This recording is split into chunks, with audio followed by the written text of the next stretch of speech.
Good afternoon, ladies and gentlemen. I appreciate your attendance here at the First Commission meeting for the month of June. We are waiting on a quorum, so just be patient. We'll be prepared to start here in just a minute. Thank you so much for your patience.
All right. Good afternoon, ladies and gentlemen. The time is now 2:12. Welcome to the Tuesday, June 3rd edition of the Augusta Richmond County Commission meeting. Madam Clerk, I call this meeting to order.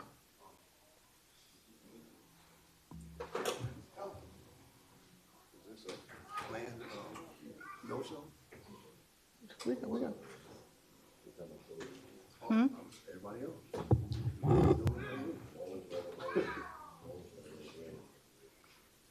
I think we have a quorum, Madam Clerk. Thank you.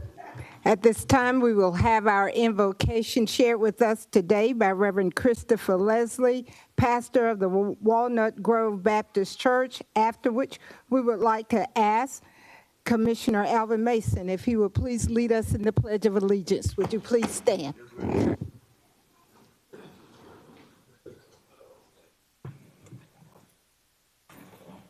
Mr. Mayor, Commissioner, and all those present, let us pray. Eternal God and sovereign Lord of all creation, we pause at the outset of this meeting to acknowledge that you are the source of wisdom, justice, and truth. You have entrusted us with the sacred responsibility of stewardship over people, resources, and the well-being of this beautiful city. May we honor that trust today. Lord, grant these leaders clarity of mind and purity of motive. Remind them that leadership is not about power, but about humility and about service.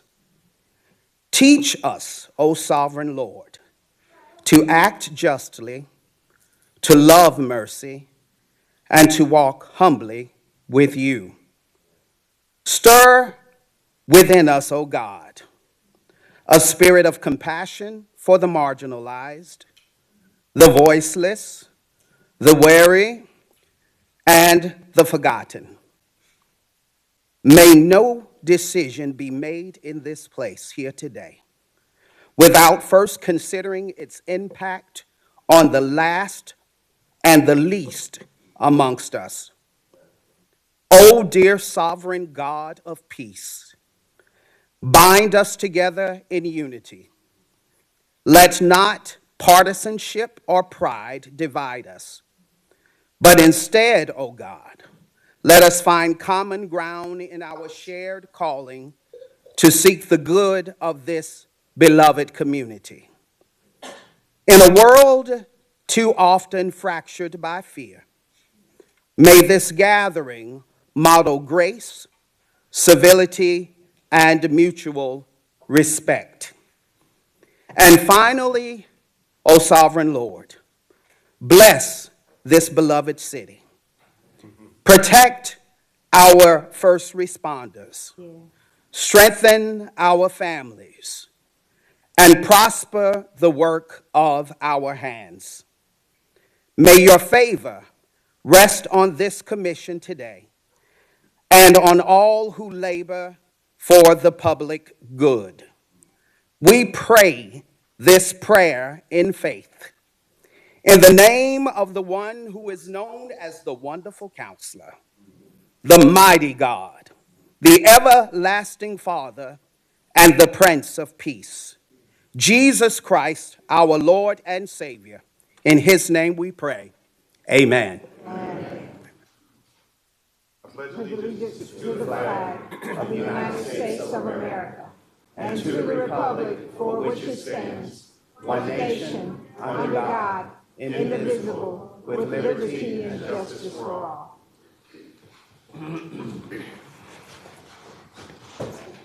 Reverend Chris, would you please stand? And I take that liberty, not out of disrespect, but he is my spiritual brother. And I am so grateful to God for him. By these presents be it known that Reverend Christopher Leslie, senior pastor of the Walnut Grove Baptist Church, is the chaplain of the day. May your spiritual guidance and civic leadership serves as an example for all citizens of Augusta. Given under my hand this third day of June, 2025, Garnett L. Johnson, Mayor. And thank you so very much. Yes.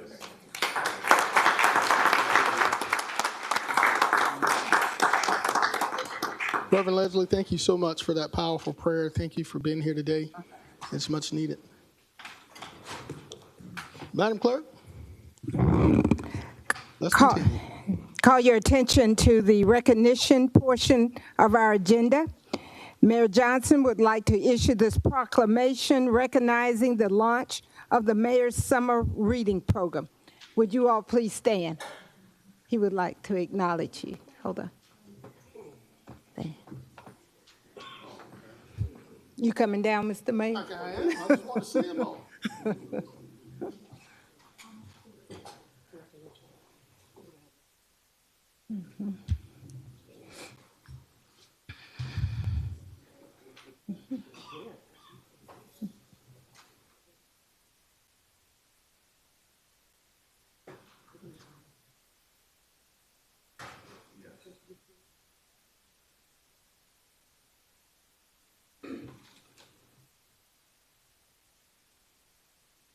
No, don't follow me. The City of Augusta, proclamation in recognition of the Mayor's Summer Reading Program. Whereas the Mayor's Summer Reading Program is an annual initiative designed to promote literacy, learning, and educational enrichment for children and teens during the summer break. And whereas the program, in partnership with the Augusta Public Library System, local schools, and community organizations, offers structured reading challenges, literacy events, and incentives-based activities to promote continued learning. And whereas the 2025 Mayor's Summer Reading Program will launch on June 3rd, 2025, and continue through the end of July, featuring kickoff events, reading challenges, guest speakers, and community-wide literacy celebrations. And whereas the program reflects our community ongoing commitment to education, youth development, and lifelong learning, the Mayor's Summer Reading Program is a community-wide initiative created to encourage reading, learning, and the educational engagement for children and teens during the summer break. And whereas research shows that students who engage in reading over the summer are better prepared for the academic year ahead, while those who do not may experience learning loss. And whereas the 2025 Mayor's Summer Reading Program will officially launch on June 3rd, 2025, and will continue through the end of July, featuring weekly reading goals, guest readers, community celebration, and other activities to foster a love of reading among youth. And whereas the City of Augusta remains committed in supporting literacy, education, and lifelong success of our youngest residents. Now, therefore, I, Garnett L. Johnson, Mayor of the City of Augusta, do hereby proclaim the months of June and July 2025 as Mayor's Summer Reading Program months in the City of Augusta, Georgia, and encourage all children, teens, families, and community members to participate in and support this meaningful initiative. Given under my hand this third day of June 2025, Garnett L. Johnson, Mayor. Congratulations.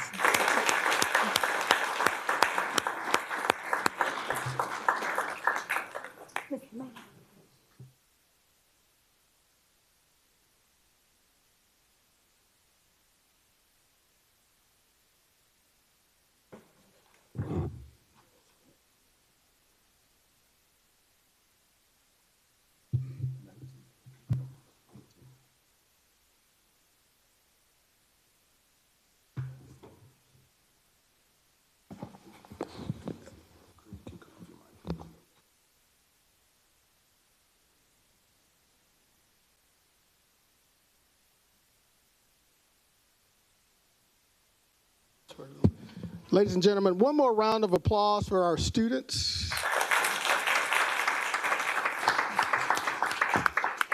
Thank you to our public library director, all of the staff and board members of the public library, all of the educators that are here. As you know, summer months they're a fun time for youth, but it's also a tough time. So getting them involved and engaged in reading certainly not only helps them with their learning capabilities, but also keeps them out of trouble. So thank you. I'm going to give a thanks to former Mayor Hardy Davis, who started this great program in 2015. And we appreciate everything that you could do to help supply books, read, anything that you can do over these next 2 months to help our youth will be greatly appreciated. Thank you so much. Madam Clerk. Yes, sir. Call your attention to the delegation portion of our agenda. Our first delegation, item B, April Coleman, Old Town Neighborhood, regarding concerns about the community impact of placement of new Center of Hope Emergency Shelter and Soup Kitchen a block from May Park. Good afternoon. Good afternoon, Ms. Coleman. If you will, for the record, please state your name and address. My name is April Coleman. I live at 346 Broad Street, Augusta, Georgia. Thank you, madam. You have 5 minutes. Thank you. Thank you so much for your time today. My name is April Coleman, and as I stated, I live in the Old Town neighborhood. I'm here today to represent the concerns of many residents of both Old Town and the surrounding areas. Before I present our letter, which you will see in what was given to you, that we have 53 signatures from the neighborhood, both of homeowners and property owners in the neighborhood, I first wanted to give you a brief snapshot of who I am and the context for this letter. I've lived in Old Town for 11 years. I spent time teaching at Heritage Academy and now am home with my 4 children, all under the age of 9. And we absolutely love living in our downtown and have from the moment we moved downtown. One of the realities of living downtown is a large daily presence of people experiencing homelessness. I carry packs in my stroller that contain a toothbrush, toothpaste, clean socks, a granola bar, to share with people who ask me for food and money as I walk around with my children on a regular basis. I'm also asked over my backyard fence as someone who lives on a corner at least once a week and often more than that for money or food, and I always offer a bottle of water and if I have it, a sandwich as well.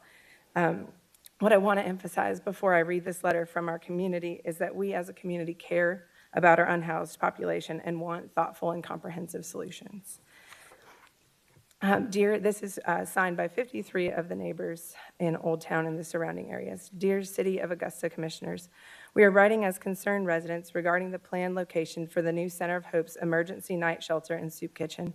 The Salvation Army has made plans to build the center just 1 block from May Park, our downtown community center, playground, and the Children's Sports Center. Additionally, the center will be 2 blocks from the edge of a long-standing residential neighborhood. While we support compassionate services for the unhoused, this specific location raises serious concerns for safety, access, and community impact.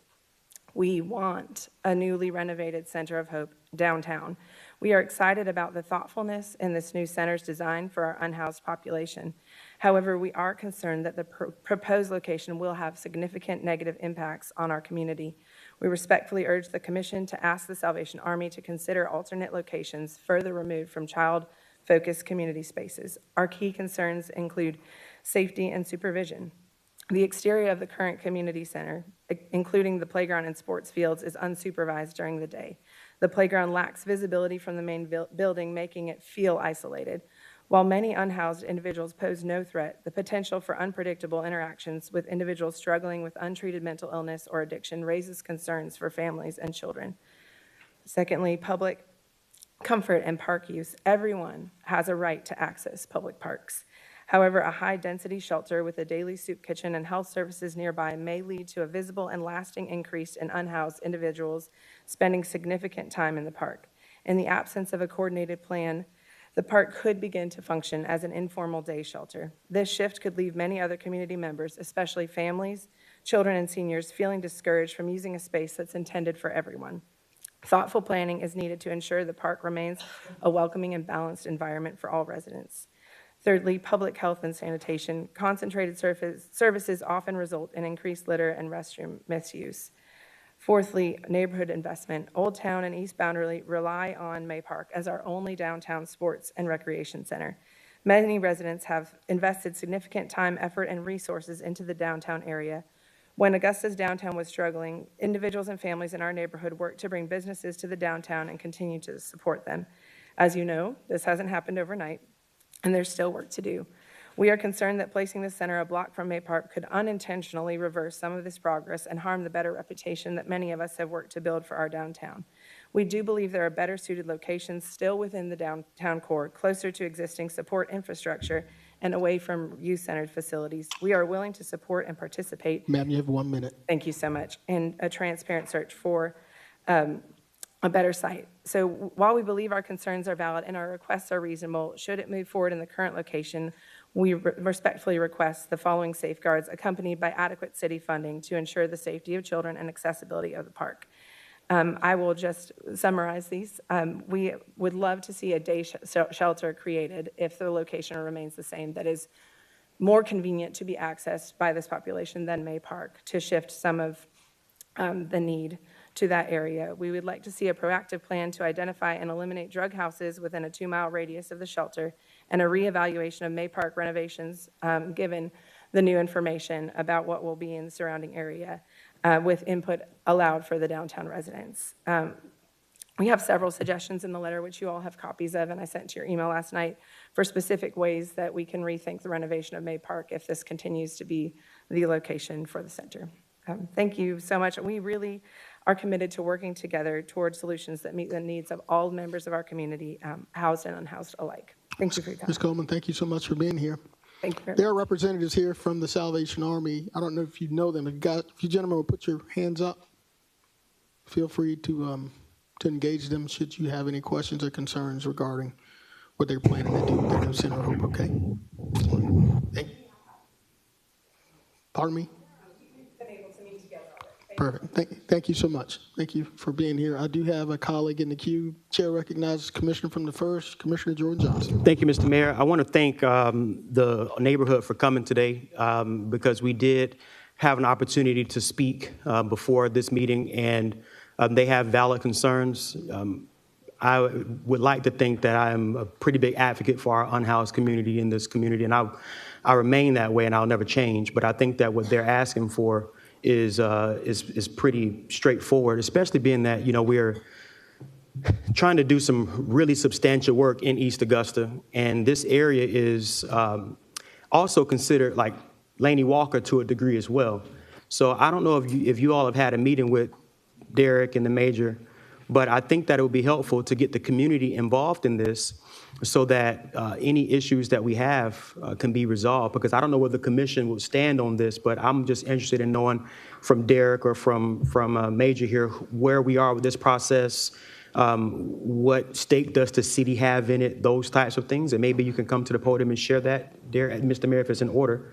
But I will hope that we'll be able to answer some of these questions to give the neighborhood some solace. Yes, sir. Gentlemen, very briefly, could you state your name and address for the record? Sure. My name's Jonathan Raymer.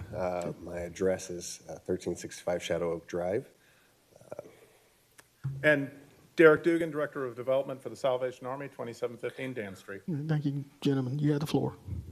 Yeah, so first off, we understand and completely get the concerns. With us, with the Salvation Army, of course, harkening back to your prayer, Reverend, the least, the last, the lost, that is what we are founded on, serving in this community since 1891 and serving those who are the least, the last, and the lost. And so we want to do all that we can at our Center of Hope. Our Center of Hope that we are currently in, we've been in since the 60s. It was not built to be a Center of Hope. We have since modified it to make it work as best we can, knowing that now we have gotten to a point where we need a new Center of Hope in order to do all of the things that we are doing. Over the last 2 years, we've been able to move over 300 people from homelessness to housed. So that success rate with that. With the concern of security, we absolutely agree. We want to make sure it is as secure as possible because we know over the last couple of years, I've been doing this for 20 years as a Salvation Army officer. And over the last 3-4 years since I've been here in Augusta, the faces of homelessness have changed considerably. It's no longer what we think of the vagrant man wandering around. Half of our Center of Hope is filled with women and children. And so we want to make sure that we are able to do all that we can to have it secure and have those securities. As far as with a day shelter, we currently are working with and continue to work with the Love Center. And they are a part of helping transport those from the Center of Hope to the Love Center, where they have a day shelter there. 66% of those staying in our shelter are employed. And so they go and work. The others who are engaged with us in casework, because that's what we want them to be engaged with us in casework so that they can get into housing, are set up appointments so that they have to go and meet with other nonprofits, meet with different agencies and things in order to get up on their feet. So we don't really, the Center of Hope isn't people hanging around at the Center of Hope. It's very much they leave for the day in order to do the things they need to do in order to get on their feet. Now, with that, you know too, we have we do serve a soup kitchen. Currently, what we are doing in our Center of Hope, because our kitchen is small, is those who are coming in to get food, they come in and they have to leave. With the new Center of Hope with a bigger kitchen, we would then we would have them stay in and have food and then move on from there. So they wouldn't be going and maybe going over to May Park to have their picnic or anything like that. I don't know if there's anything you want to add. Well, if I may. We have had a conversation a couple weeks ago. I plan on continuing to engage. One of our board members is also chair of the Center of Hope Committee. You may know her. She's with the Sheriff's Office, Sean Harvest Rhodes. She is hung up, but she's dedicated to keeping law enforcement involved in this. The people we serve at the Center of Hope, we serve about 90 people a night. Last night we had 90 people in the shelter. There are approximately 800 to 1,200 homeless people in Augusta right now. The people we are serving are the employed. They're going to their jobs. Then they're staying in the program to stay in the shelter. If you are not receiving casework, or if you are not keeping your appointments, if you are not going to work, you are not staying in the shelter. So those are the people we work with, and because of that, we want more people like them that want to get out of homelessness to come to the shelter. Therefore, it has to be a safe neighborhood. It needs to be an area where a mother of two chooses to come to the Center of Hope instead of sleeping in her car because she feels safer there, and she can meet with the caseworkers and she can find the programs she needs to get out of homelessness. That is who the Center of Hope serves. The people that we are concerned about in the community that can be problems for the neighbors, for the children in May Park, are people we want to be incentivized to come to the shelter, but those are not the people that are staying at our shelter any given night. We want more of them to come to us. Thank you, sir. Thank you, Mr. Dugan. Commissioner from the first, you still have the floor, sir. Just a follow-up question, so maybe two follow-ups, and I'll yield the floor. The first, are you all a part of the shelter committee with the Homeless Task Force? We are a part of the Homeless Task Force, yes. The shelter committee? Yeah, and at one point I chaired that committee, but I know that we are engaged. I'm not sure. Are you frankly. actively a part of the shelter committee? Olga Gonzalez is the social work director, and she is the secretary of the executive committee of the Homeless Task Force and represents the shelter committee on that. Right. Okay, all right. What I want to make sure happens is that before we get too far along with the plans, I know this is a different situation here, but really engage the task force, because you have neighborhoods like Old Town, Laney Walker Villa, East Augusta. All these neighborhoods have been called and they're concerned. And the last thing that I would want is for something that is a good idea to be dwindled down by the fear by what folks see outside of the current Center of Hope. Sure. And I hear your stories, I know what you're saying, but I know what I see, and they know what they see. I mean, you look at Dyes Park, you look at May Park, you look around the train tracks and the woods by the train tracks. I think that this gives us an opportunity to really build a relationship with the communities that were around us, that we're trying to, be partners with, to make sure that whatever the issues are addressed. And my last question, Mr. Mayor, that I'm done, is why are we moving the shelter from out of downtown where resources are centered into more of a residential area?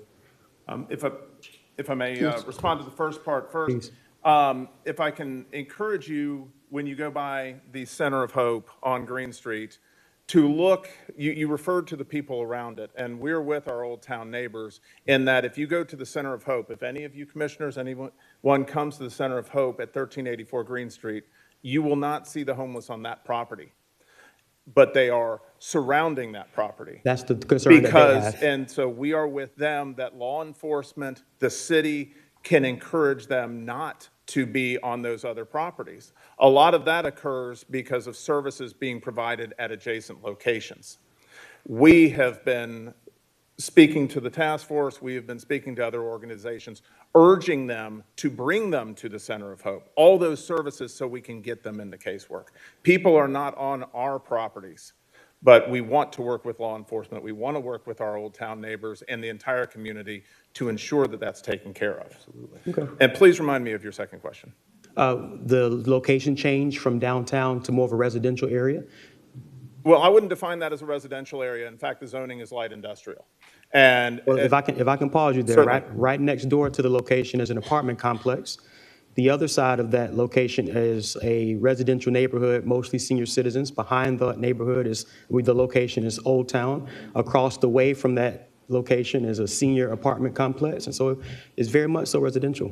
And there is, obviously granting what you were saying, there's also Gordon Highway, the fairgrounds, the graveyard, and what Sean Hargis Rhodes were here would say is the main sheriff's station is adjacent to our property. Mm-hmm. And so the commitment to security around that area was critical for us. Right. Being adjacent to other services, the master's table is just one block on the other side of Gordon Highway. You've got Augusta Rescue Mission, Garden City Rescue Mission, all of those services, all within less than 1 mile of this location. The existing location does not have the associated services within that proximity, with the exception of Gap Ministries. Most of the locations are on this, and this is why we worked with a lot of the people in the origins of the Homeless Task Force who recommended this location strongly. And this has been a location that's been recommended for years, per our understanding and conversations. Mm-hmm. I'll yield the floor for now, Mr. Mayor, but I know that there's going to be a lot of discussion moving forward, and I hope that I can help shepherd some of that conversation. We are thrilled to have conversations with anybody from here until wherever we end up. Wonderful. Thank you. Thank you, gentlemen, for being here. Same as Coleman, thank you for being here. Madam Clerk, let's move on to the next item. Our next delegation C, Ms. Ann Sherman, regarding Hurricane Helene-related storm issues in the area.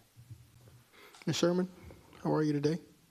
I'm fine, thanks. Good. Come on up. No. Praise God. Okay. Ms. Sherman, thank you so much for being here. If you will, for the record, please state your name and address, please. Yes, I'm Ann Sherman, and this is more important. I'm 92. What a blessing. So there you go. All right, and I live at 2349 William Street, which you can almost spit on the university if you aim well. Thank you so much. And I'm always for making people laugh. Thank you, ma'am. It has been no secret to me what this city and all of you that serve have gone through since September. It is remarkable, and I hate, like everything, to bring you another problem. But I'm going to quote Steve Jobs right here. Steve Jobs was facing death with cancer, as most of us know. And he said, "Death is our friend because it is a deterrent from complacency." And so that's what I'm doing. I'm not complacent, but I'm sticking right to my agenda, which is up here. Okay, first of all, I'm going to say something else. It's my other quote. All right,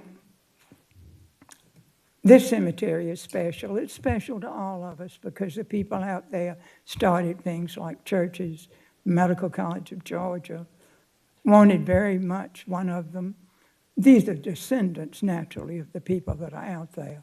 The cemetery was first founded in the turn of the century, between the 17th and the 18th century. Madam, if you don't mind, can you let us know what cemetery you're referencing? Oh, So the yeah, public know? sure. Yes, thank you. All right, okay.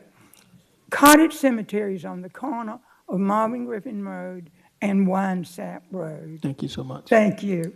Okay, so let me say, the point I really want to make clear is that I'm sure there are many African Americans here that have ancestors that can beat mine. And so now I'm going to give you a quote that's really important to everybody. And in Chaucer, which was written in the 1300s, I think, but if anybody wants to correct me, they can. Here is the quote: "Nobility is not inherited." And I want everybody here to take that to heart, because it's a wonderful saying to think to yourself all day long. Nobility is not inherited. Okay, so about 15 years ago, I wrote a letter to all of the commissioners because I wanted to be sure that it was gotten and that it was received. To this day, about 10 years later, I guess, I have never heard from anyone. So take that to heart, because I'm here today because I can't get anybody to call me back. I called the mayor back several months ago. So nobody's innocent. I'm not innocent either. But we need your help. So we have this document I brought with me.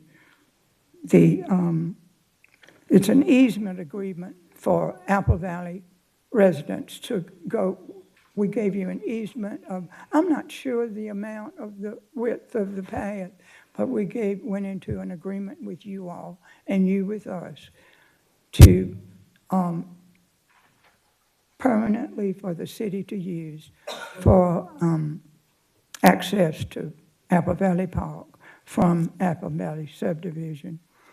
And it's been difficult, but I will have to say, until recently, I think that we both behaved right and kept it up as best we can. But we got terrible damage from the storm. And we had, it was in terrible shape, and then it was restored by family. And then the storm reduced the safety and the security of the cemetery, and people are going into the part that is secured.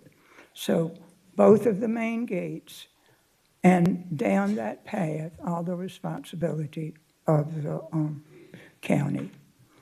And I ask you all, I can sit down and you all say whatever you want to say, but we need your help too, because we've fundraised and we've gotten money and we've done some of our repairs, but we've got to get gates that will secure that cemetery, please. And that's my story. Thank you very much for hearing me today, and I suggest that you try to find a way to get people to get in touch with you, because I've tried phone and I've tried letter 10 years ago, and I don't ever get anybody calls me back. Well, Ms. Sherman, I'm sad to hear that. I just sent a text to my staff and that I've never ever heard anyone mention to me anything about Cottage Cemetery, but we're certainly going to look into it starting. Well, one today. thing I can do is talk, so anytime you All right. want to know about Cottage Cemetery, if you want to know, this is going to hurt everybody. If you want to know why I look like this and go to the Croc Center 3 days a week, I hate to tell you, it's food and exercise. All right, Ms. Sherman. Ms. Sherman, don't go far. Don't go far. Don't go far. We got the commissioner from the 6th is in the queue. Chair recognizes Commissioner Tony Lewis. Thank you, Mayor Johnson. Ms. Sherman, it is so good to see you today. I think you mentioned that you have been trying to get in touch with some of these distinguished. Don't beat around the bush. Just tell me what you have to say. Right. But you and I have had conversations. I'm Commissioner Lewis. We did. I know you. You and I have had some extensive conversations in regards to the Cottage Cemetery. I agree with you. But I went out, you see, But it's you, not like- wait a minute. It wasn't lost in the fact that no one has been able, you hadn't been able to get in touch with them. But wait a minute, you and I agreed that we would meet out there, and I called you 2 or 3 times to remind you. See, if you hadn't opened this, then I wouldn't tell this. I came down here to be civil and on my knees, because we need you. I understand, and you are absolutely right. And I met you, I called you 2 or 3 times to remind you that the meeting that you set up was on Memorial Day. And I never heard from you, and I went out there on the date, the time. If I Ubered, it would cost me $100, maybe $200. I think Ubering to the airport is $100. I love you. You got to remember that. But I went out there when the time agreed with you on Memorial Day at 12 noon, and there wasn't anybody there but me. I won't dispute that, but I don't recall saying that we would meet on that particular day. I thought I was the one that couldn't recall. All right. Listen, I am nothing but about kindness and love, and nobility is not inherited. In all of our conversations that we've had, that's how I took you to be. And you are a very astute lady in your young. No, I'm not sweet. Don't tell me I'm sweet. But we have had conversations about what it would take in order for the city to do. You and I, our conversation talked about the fact that you all gave the city that particular property. We erected 2 gates Where is this going? to allow those residents to be able to access the I know park. where cemetery is. Yeah, I'm done. I'm sorry. I'm not being rude. Ms. Sherman, Love you. thank you for being here. Well, we appreciate you, Ms. Sherman. Thank you. Thank you.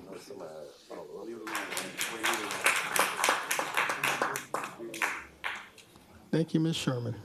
All right, Madam Clerk, let's move on to the next item. Delegation, item D, Chandra Bala, regarding lacking coordination in county office.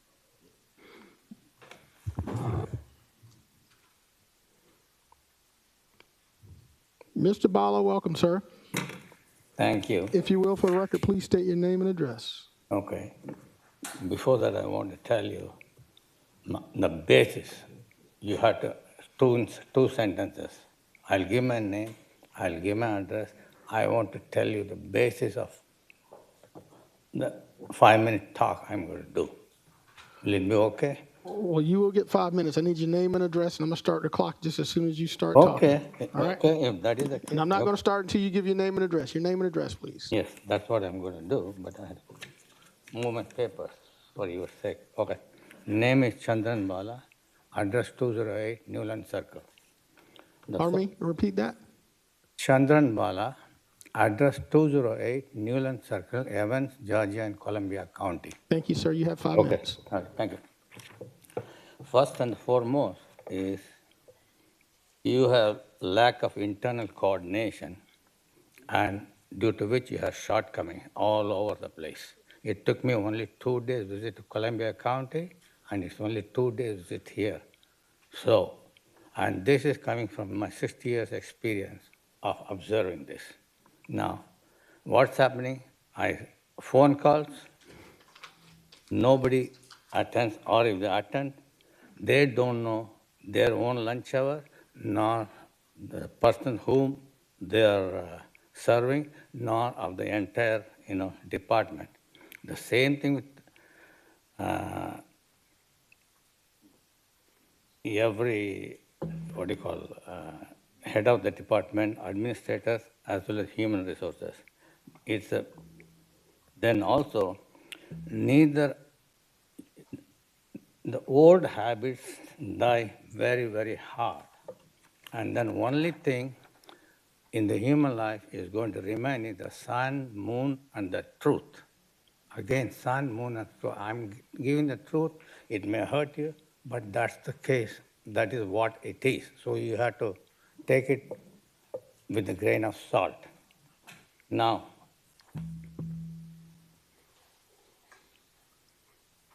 you have got a lot of expenses all over the place you are unable to control. That is the first thing. You got departments which go by some old rules and you never ever change. The problem is every one of you is honest, dedicated, and you want to, you know where the goal is, the end point. But the biggest problem is none of you know where to start, where to begin, and how to go. That is why you are spending a lot of time circling around on things. And that the things are not getting done at all. You all get frustrated. Sometimes budget is overdone. Sometimes manpower is there. If there's a manpower, you have a real problem of seeing things in daylight. You don't see under your own feet what is happening. The one case, I brought my son. You are thinking somebody repairing HVAC in the government office far superior than somebody outside. HVAC is HVAC. Experience is experience. So never ever come and say government experience is God's experience. You need to cut that out. Experience, and anybody can do. For example, you all have the power. You all jointly appointed Ron Lampkin as director, okay, for intermittent. You didn't care how much he knows, how much he doesn't know, because you had a feeling that he's an honest guy like any of you, you appointed. Same thing with Tamika. But 15 years ago, she never ever had any experience, but you could put her in a different department and she grew and then grew and grew. And then the thing of it is, I have much more qualified candidate and human resources just looking every bit and then trying to say doesn't have government experience. But that can be taken out by the administrator who needs the person. Administrator does not know. 1 minute. Yes, no problem. Does not know that she needs and she has the power, and then she is depending on HR. So I could consider this an aberration. I would request you to go back and rescind this. This is my request. And also, if you need any advice on how to cut the whole budget by 5%, I am there for you. You can tell me anytime. Thank you, sir. Okay, I'm done. Thank you. Thank you. Thank you for being here. Have a great day. Okay. Madam Clerk, let's move to the next item, please. Okay. Our last delegation, Mr. Moses Todd, I love Augusta, to discuss household waste fee tax, non-administrative transfer of the regional landfill funds, and more than one waste hauler. Thank you, Madam Clerk. Mr. Todd, for the record, please state your name and address. Mr. Mayor, my name is Moses Todd, 2747 Deans Bridge Road. I probably won't need all my 5 minutes. Landfill, I consider myself somewhat of a expert on the subject matter in the sense that I led the initiative for the late Chairman Willie Mays when he was chairman of the Richmond County Board of Commissioners in 1994. Spent approximately a year running back and forth to EPD and Community Affairs to save the permit for the regional landfill. So I followed the landfill and the initiatives as far as the landfill go. The landfill is owned by Augusta Richmond County taxpayers. The fee structure for the haulers, that fund is owned, in my opinion, by the ratepayers that pay the rates. And in my opinion, as far as, the the service providers go, whether we have one or more, that's a choice for the commission, but certainly I think that would be more secure with more than one, and I don't care actually who, those service providers are. That's your wheelhouse. But I am concerned about the rate increase if we're using the rate increase to demo homes, spray for mosquitoes, and sweep the streets of Augusta Richmond County. I feel, in my opinion, that's a misappropriation of the funds, that the to do a administrative transfer of to take care of the service that the government provide for the landfill, such as insurance and other items.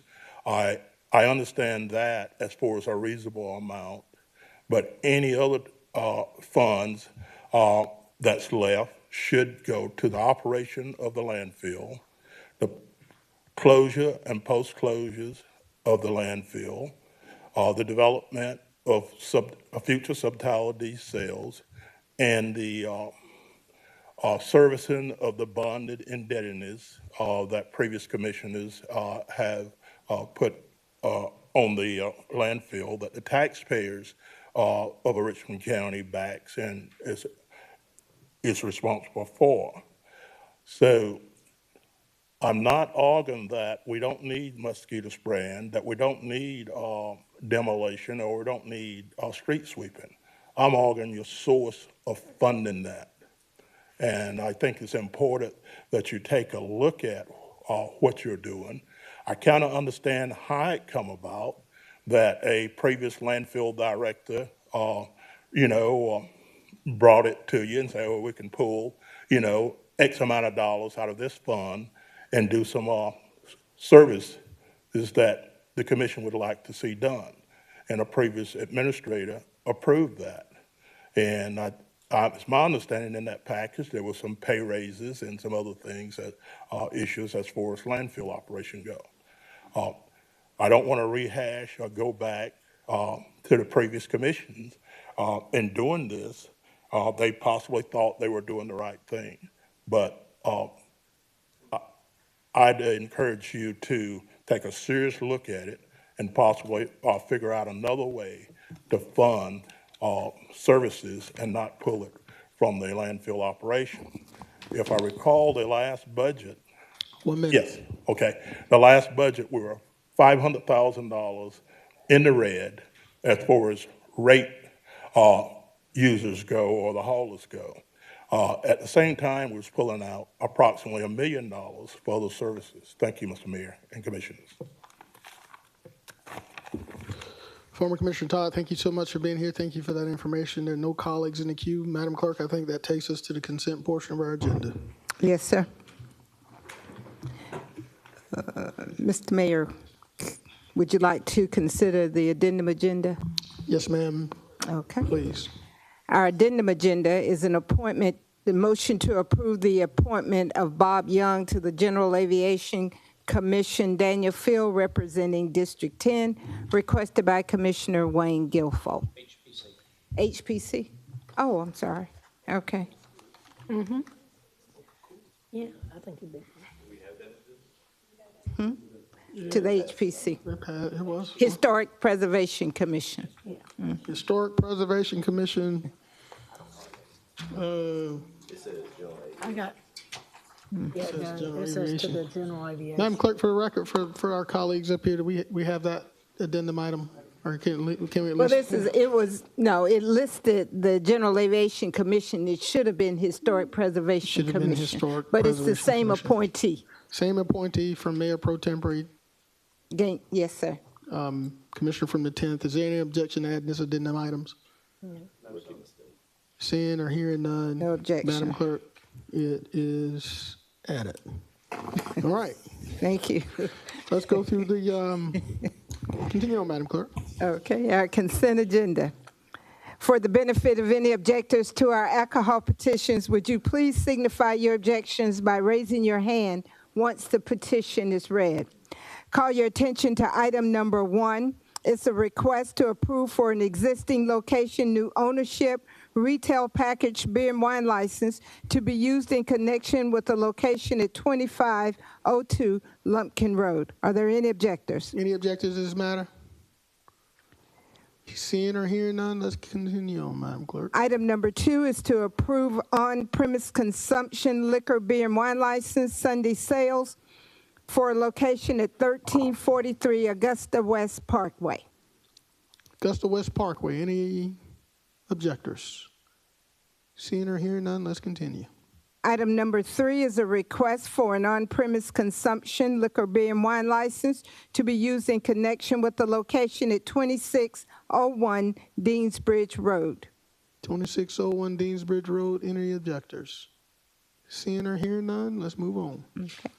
Item number 4 is to approve an existing location, new ownership, retail packaged beer and wine license to be used in connection with the location at 501 East Boundary Street. 501 East Boundary Street, any objectors?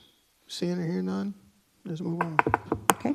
Mr. Mayor, members of the commission, our consent agenda consists of items 1 through 18. And if I could, Mr. Mayor, on item number 6, that matter was referred to the short-term rental subcommittee. Colleagues, item number 6 has been removed, referred to the short-term rental committee. Madam Clerk, before I get into to my colleagues on the commission, we'd like to take item number 31, and we're going to move it 2 cycles to the next commission meeting. Item number 31. How far Item out, sir? 31 to the next commission meeting. Oh, next commission meeting. Yes, ma'am. Okay.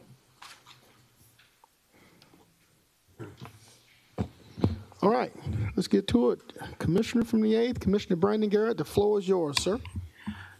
Thanks, sir. Let's see, my colleague from the 2nd, I think she's probably in the queue for 26, so I'll let her speak towards that. I'd like to consent administrative service items 19, 20, 21, 22, 23, 24, and 25. All right, colleagues, that's item 19, 20, 21, 22, and 23. I'll give you a few minutes to look over those.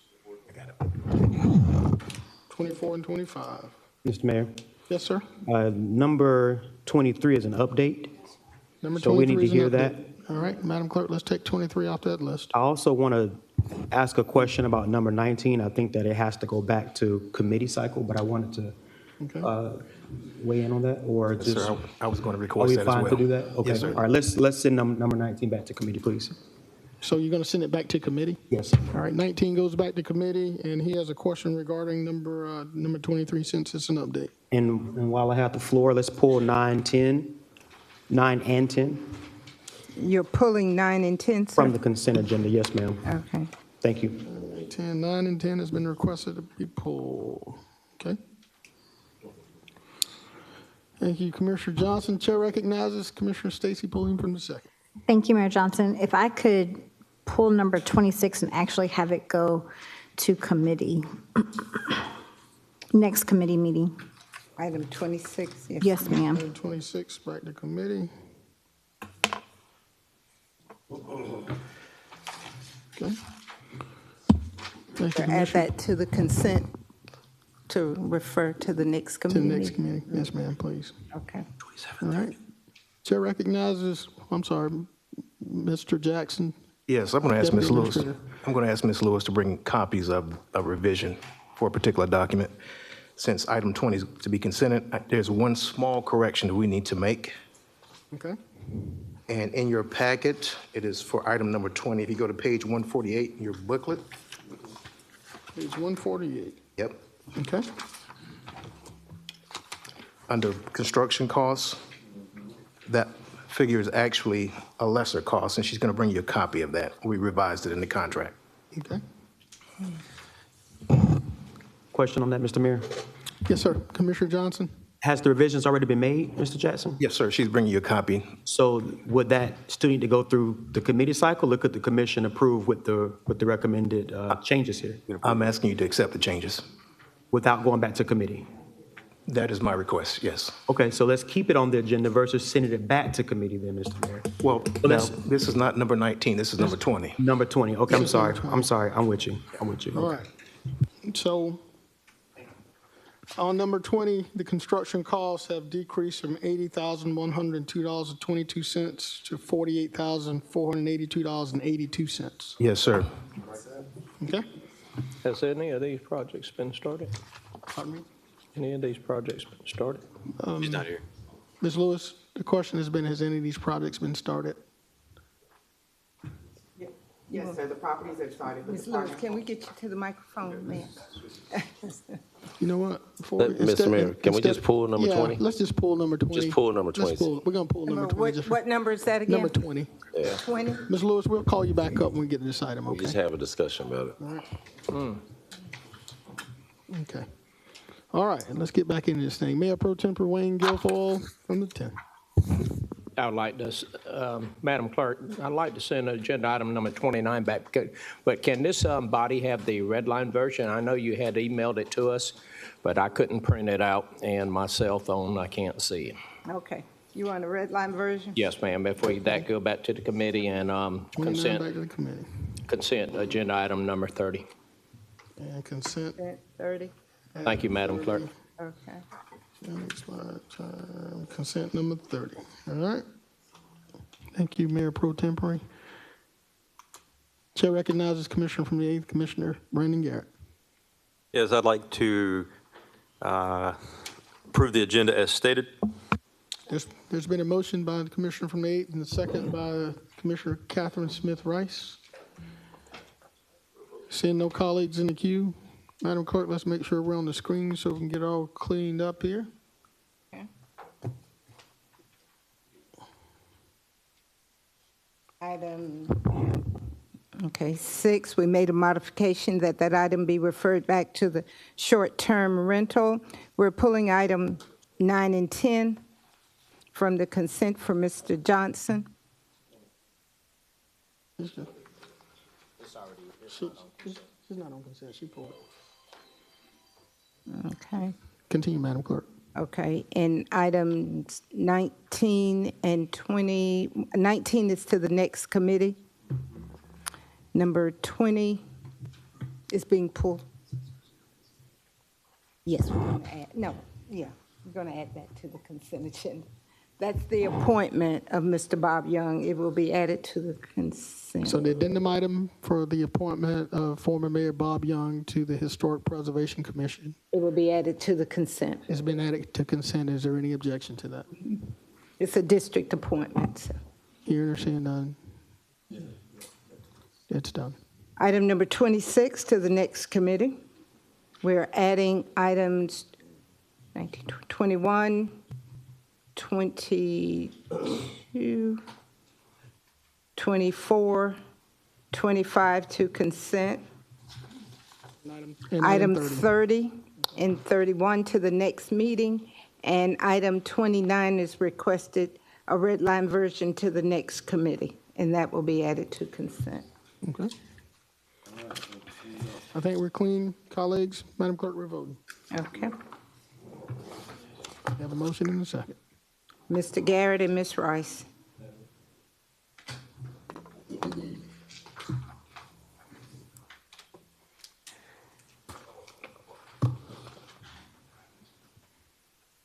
That motion carries with Ms. Slindeck absent from today's meeting. Thank you, Madam Clerk. We're going to move around a little bit. We're going to go to item number 28. Commissioner Alvin Mason has requested a point of personal privilege. This is his item.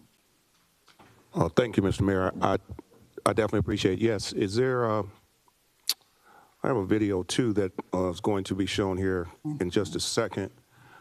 But I'm speaking today in reference to the James Brown Arena, the new James Brown Arena.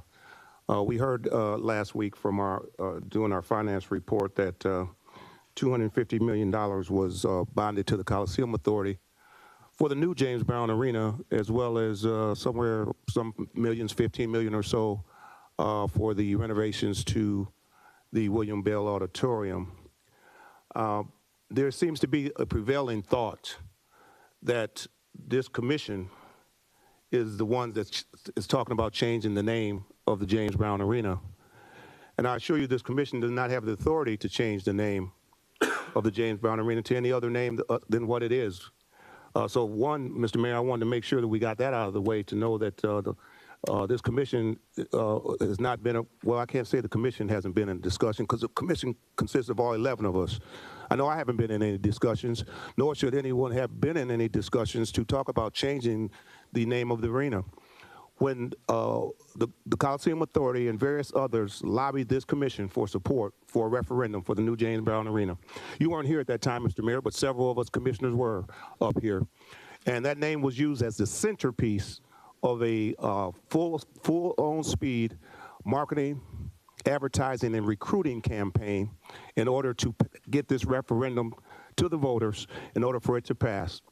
And so with that being said, we had several meetings. I think there's several of us up here had meetings with during our district breakfasts or our community information sessions.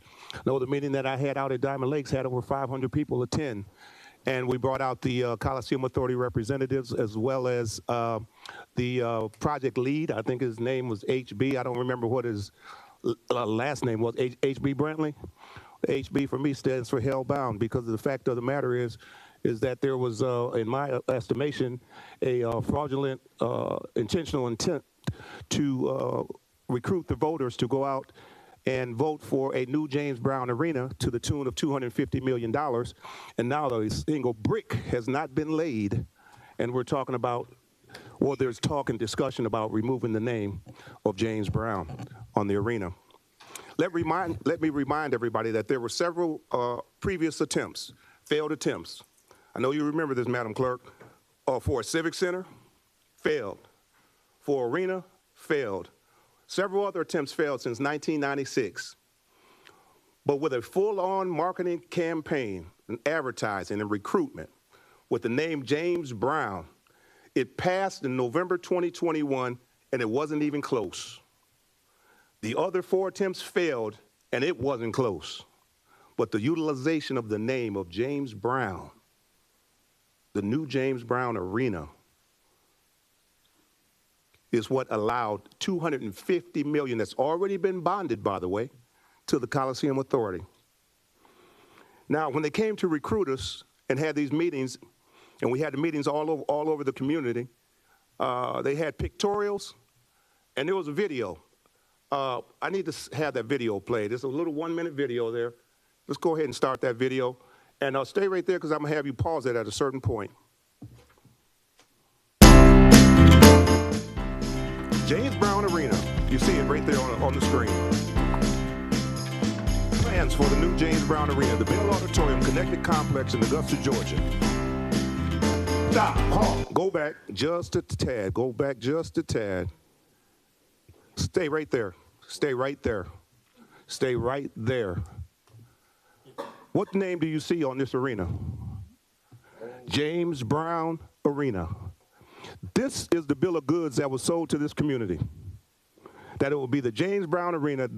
And because it was sold to the community as such, we came out in full force and supported it. There was a full-on effort, especially in the African-American community, to get support to come out by utilizing the name of James Brown. I'm extremely disappointed today that not a brick has been laid for the James Brown Arena, yet the William Bell Auditorium, millions of dollars has been spent on the William Bell. Now, this is no disrespect to William Bell, but if I ask everybody to raise their hand in here to know William Bell, and I'm not going to do that, I doubt that we'd have very many hands raised who even know who William Bell is. So let me give you a little history. William Bell was a local politician, a former mayor. His picture's right back there on the wall, straight ahead, boom, by the exit sign, up on the left. That's William Bell, mayor. A referendum was done in 1940 to build that auditorium. The auditorium was given the name William B. Bell, local politician, in 1940. It's 2025, 85 years later. Several renovations have been done to the Bell to include this with James Brown's name on the money. And 85 years later, the name is still William B. Bell Auditorium. a local politician.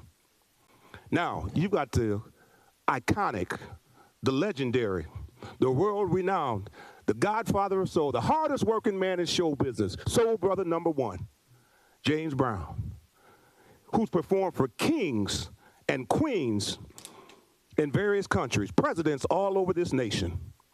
Put Augusta on the map well before Augusta National ever did. But the local politician received some money, and it's been renovated, and the name still remains for 85 straight years. William B. Bell.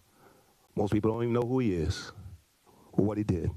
Now, I'm not, no disrespect to William Bell. And Mr. Mayor, I'm gonna go ahead and offer apology right here to my colleagues and anybody else. I'm gonna try my best, Commissioner Pulliam, to keep my tone and the veracity for which I speak to the appropriate tone. I don't mean any disrespect, but I'm just laying out the facts and the truth as it is, just the facts. So we say, what's in the name? Well, they want to monetize the name and change it now to the new arena. But prior to May 20th, if you Googled the new arena in Augusta, it'll come up the new James Brown Arena. As of May 20th, you Google it, it says the new arena. When did this happen? How did it happen? Why did it happen? You sold a bill of goods to this community utilizing the name James Brown. And now you have the audacity not even to come before this commission to ask or let us know what it is that you're even attempting to do. But you beat our doors down prior to, begged us to go out into the community and create meetings. The new James Brown Arena design was unveiled, and over a dozen pictorials were set up on easels for the community view. And this video, go ahead and finish the video. This video, as you can clearly see, it says James Brown Arena.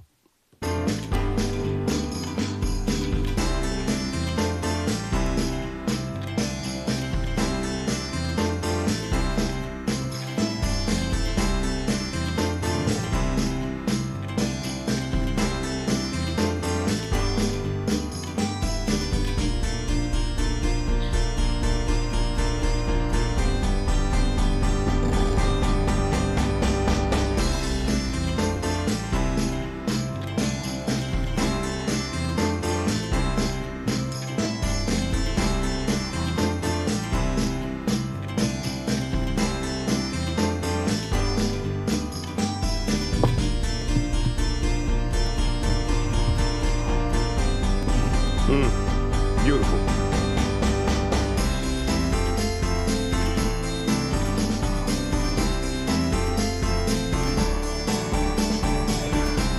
James Brown Arena, Augusta, Georgia. This is what was created and sold to the community by the Augusta Coliseum Authority and its lead pitchman, H.B. Brantley, out of Atlanta, by the way. No local participation whatsoever, out of Atlanta. The minority participation, the subcontractors, out of Atlanta. Minority, but not local, out of Atlanta. I sit here today letting you know this is not a black thing. This is not a white thing. James Brown performed for the most elite here in Augusta, right up on the hill. Private sessions to the most elite here in Augusta and all over the world. So there's no color.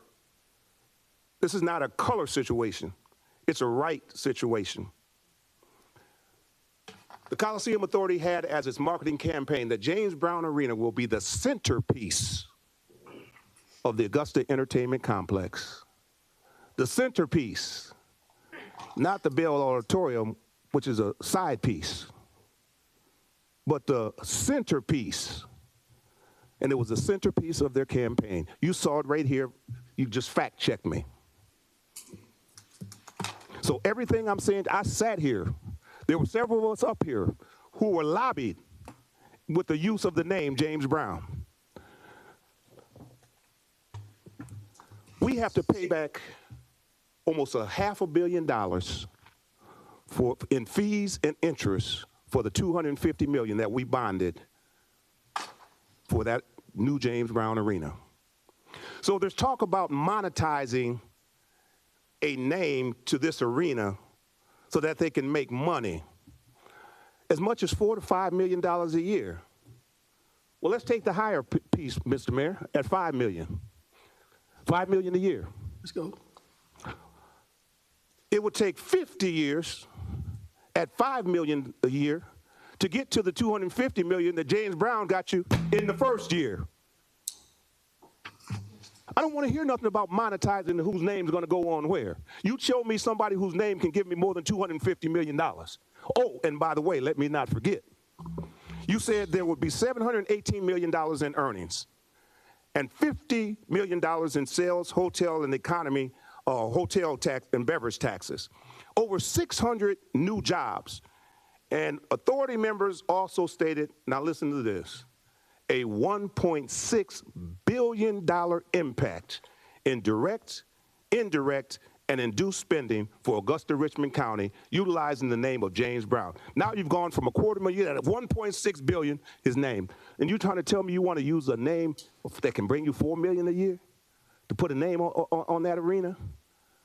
When his name, they stated $1.6 billion impact to Augusta Richmond County.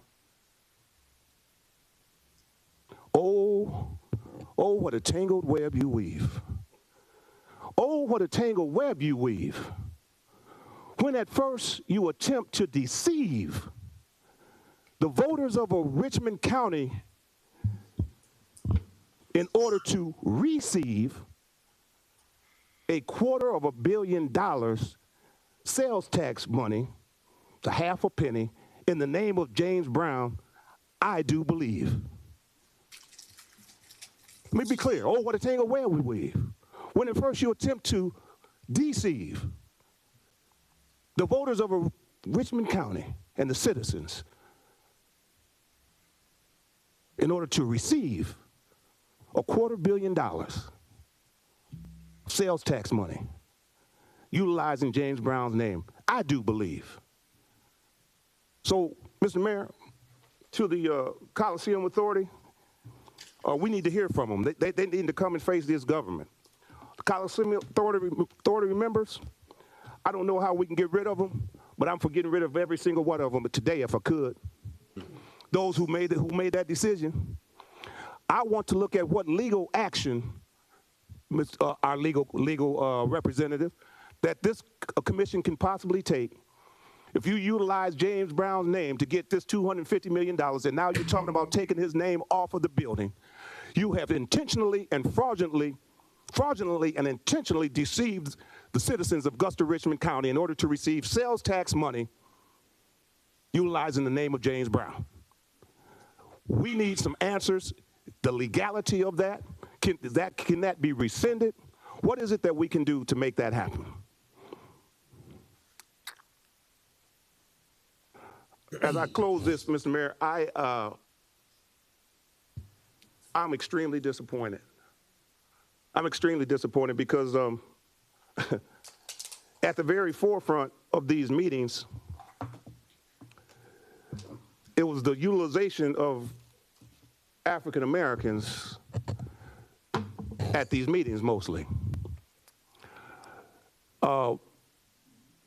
It wasn't hidden upon me that others that are part of the Coliseum Authority was not part of the briefings. Now, I have a real problem with that. And what the ask that I'm asking from this commission today is to stand in solidarity. And I don't know, Mr. Mayor, if it's a letter of support or whatever the case may be, but the name James Brown will remain on this arena, just like the name William Bell has remained on the William Bell Arena for 85 years through many different renovations. The name James Brown, he gave the permission for them to use his name, and as far as I know, he received no financial impact to his pockets at all. He freely gave the rights to use his name. And from my understanding, those rights were given back last month. And now it's the new arena. Mr. Mayor, there's something seriously wrong with that. This community should be outraged. As a commissioner up here, I'm outraged. And I know there's another commissioner in the queue. But those that were up here, there's not a single one of you can say that it wasn't sold to us as the new James Brown Arena. I would love to have, Mr. Mayor, you initiate a letter of support where we would unanimously and in solidarity stand up to say to the Coliseum Authority and the residents and the citizens of Augusta, Richmond County that no, the Augusta Commission did not make this decision. And the Augusta Commission stands in solidarity that as it was sold to us back in 2021, that it will still remain the new James Brown Arena. Thank you, Mr. Mayor. Thank you, Commissioner Mason, for that impassioned speech, and I certainly share your sentiment in that James Brown is a pivotal part, and his legacy lives strong in Augusta, Richmond County, and I certainly support James Brown being a part of that new arena, which was, in my opinion, always destined to have James Brown as part of it. So thank you for that. Chair recognizes Commissioner Brandon Garrett from the 8th. You have the floor, sir. Thank you, Mayor. To my colleague from the 6th, I appreciate it, or 4th. Fourth. Yeah. You're 6th. But you're right. We were all up here, and, you know, just as you showed, it was going to be the James Brown Arena. We were voting for a new James Brown Arena. Yes. Never once can I ever remember us even discussing a new Augusta Arena, or if we want to use the acronyms like JBA or the NA, we all voted for the JBA, not the NA.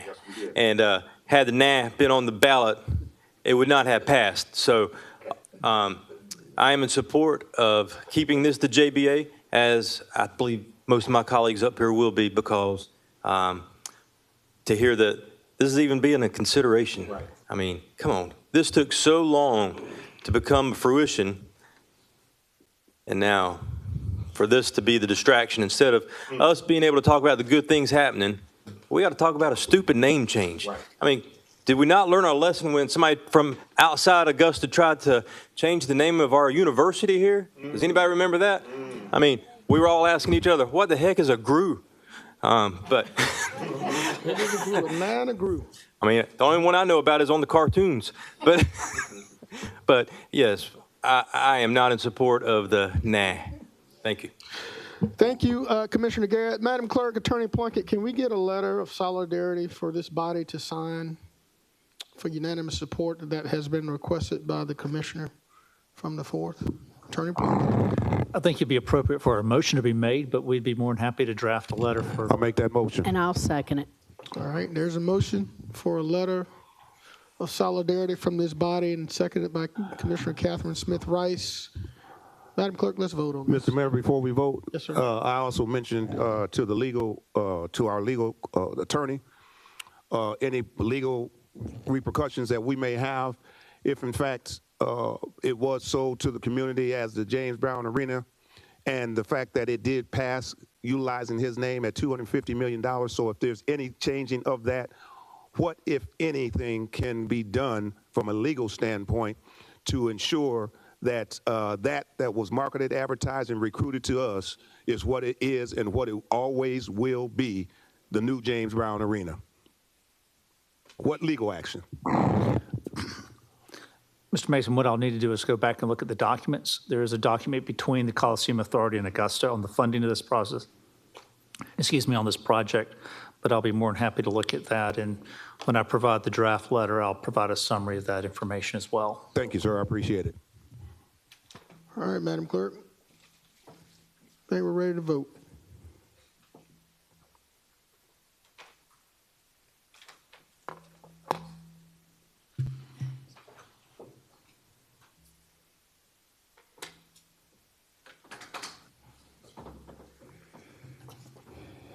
It's unanimous with those attending.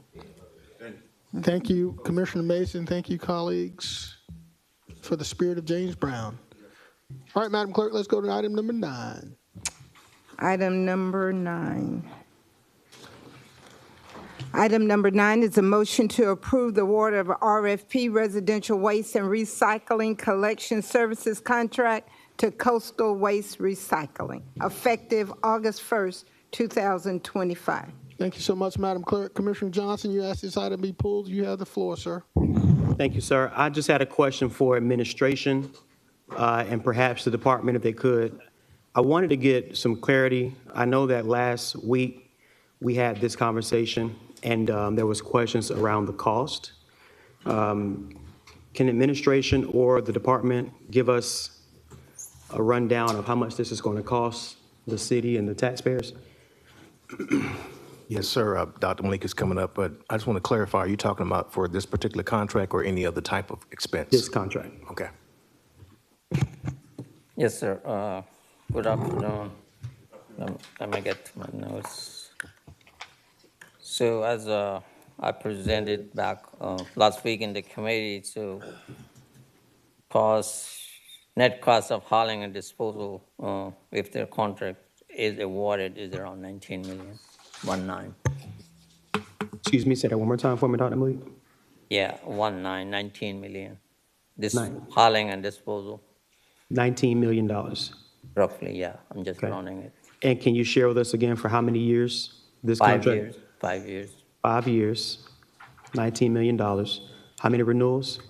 One How many renewal. options? One Yes, sir. renewal? Yes, sir. For how many years? 5 years. One 5-year renewal. Yes, sir. And then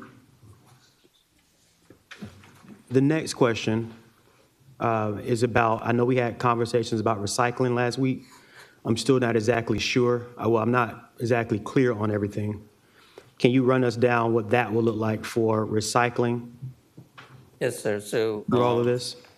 So the committee opt to go with option 2, which is the recycling directly provided by the waste hauler. And that's, let's see. Yeah, so this is 3 options. Once a month, every other week, or once a week. So once a month is a monthly unit rate, $14.69. If it's twice a month or every other week, it's $13.69. And if it's once a month, it's $12.69. They're just gonna drop $1. Okay. Now, let me ask you this. How does that differ from the money that we were talking about beforehand with recycling late last year? So last year, we did not have this unit price. Mm-hmm. And at the request of the mayor, we included when we rebid it, so that way we get information on how much it's gonna cost. The last year, which was 25-900 bid, was exactly same services, same way, but we didn't ask how much it's gonna cost for recycling.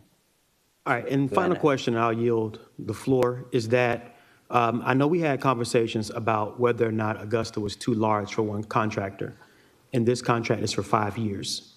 And so if Augusta was too large for one contractor last year, what makes us confident in approving a 5-year contract with one contractor, with Augusta still being somewhat too large for one contractor?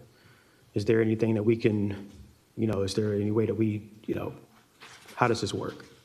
So that Maybe was we can get the owner of recommendation. Coast of the company to come up and maybe speak to some of these questions if he's available, if he's willing to.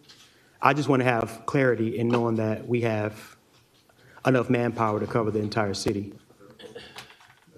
Yes, so that was a department recommendation, and still it is for any, even our Helene, we learned it has to be 2, but the department and as a director, I, acted what the directive was given to me by this body, and I brought exactly it back. We did ask the implementation plan from the both haulers, and then we go back and ask this recommended hauler to update the implementation May I plan. ask the gentleman from Coastal to answer that question for me, please? I'm prepared to vote, but I just want to make certain. Commissioner Johnson, I don't know if that's appropriate in that the procurement team has already deemed this as the best value for the city of Augusta, and there's their recommendation that we move forward with this proposal. It's not appropriate for me to ask someone a question. I think the questions have been answered to the procurement team and the during the bid award that they are capable and attest to being capable of covering the entire county. I agree, but I mean, I know last week we still had concerns about whether or not the county was large enough. I mean, if one contractor was enough, I mean, I understand that y'all don't want me to ask questions about this contract, but remind you, I voted for it in executive in committee last week. So I don't know where the concern here is, but my thing here is this. If Augusta was too large last year for one contractor, I don't understand how in 5 years it won't be. And the scoring committee also said that. And so I wonder, how is it now inappropriate? How is it now inappropriate for me to ask a question when in any other situation or any other case, questions are asked of individuals from commissioners on the dais? My concern is very simple, and regardless if the contract passes today or not, I need to speak my concern, is that we were just recently able to get Augusta's trash pickup service to some state of quality where people weren't missing out on having their trash picked up as frequently as they were before. And that was with more than one person doing the job. You had people missing out on trash service. And so with one person doing this job for 5 years, I'm concerned that we're going to have this conversation again in the near future about the quality of our trash service. I'm not saying that Coastal's not capable of doing that, but what I am asking is for clarity on whether or not that this is sufficient for a city this size. We receive these phone calls from our constituents about trash not being picked up. So I understand you don't want me to ask the questions, but it is my right to ask a question to anyone who seeks to do business with the city of Augusta or who is going to be providing services to the citizens of Augusta, Richmond County. I think Commissioner Johnson, the chair is not stating you can ask a question, but I think the question should be addressed to Dr. Malik, who was part of the evaluation committee, and if those considerations were made with their recommendation of this contract. Dr. Malik? I'm sure that's the recommendation, being that the gentleman is shaking his head and his consultant is shaking his head, saying, no, we don't want to come talk. So I imagine that is the recommendation of the chair. But I would take that question from Dr. Malik. Yes, sir. So as I stated earlier, we did have that concern, so we went back to the hauler after reaching to this recommendation to update their implementation plan and ensure that they have allocated and will allocate enough resources within the 60 days, roughly 60 days, to have a complete transition and provide the services. We do have a built-in control measures. If the service is not provided, then there are fines or damages associated with that. What are the damage? What are the fines? What are they? Are they consistent with what they were previously? Yes, sir. Yeah. What is that number? Top of my head, really, I don't remember, but it's a significant. Okay. Yeah. It goes like 20, 30. Like last year or year before, I think it was $108,000 or something a year we got, and it was even more on that. We did have a challenge this year, and I think one of the reasons is really not awarding these contracts. So the fleet is aging, so now they have to reinvest into that, and especially coastal taking Zone 1, definitely they have to purchase the new fleet or vehicles to do that. So there are control measures built in, and we will monitor. And if there's a concern, we can update this body how they're performing. Okay. And then last question is, who is the contract administrator for this? So it's be managed by the program manager we have over the environmental services.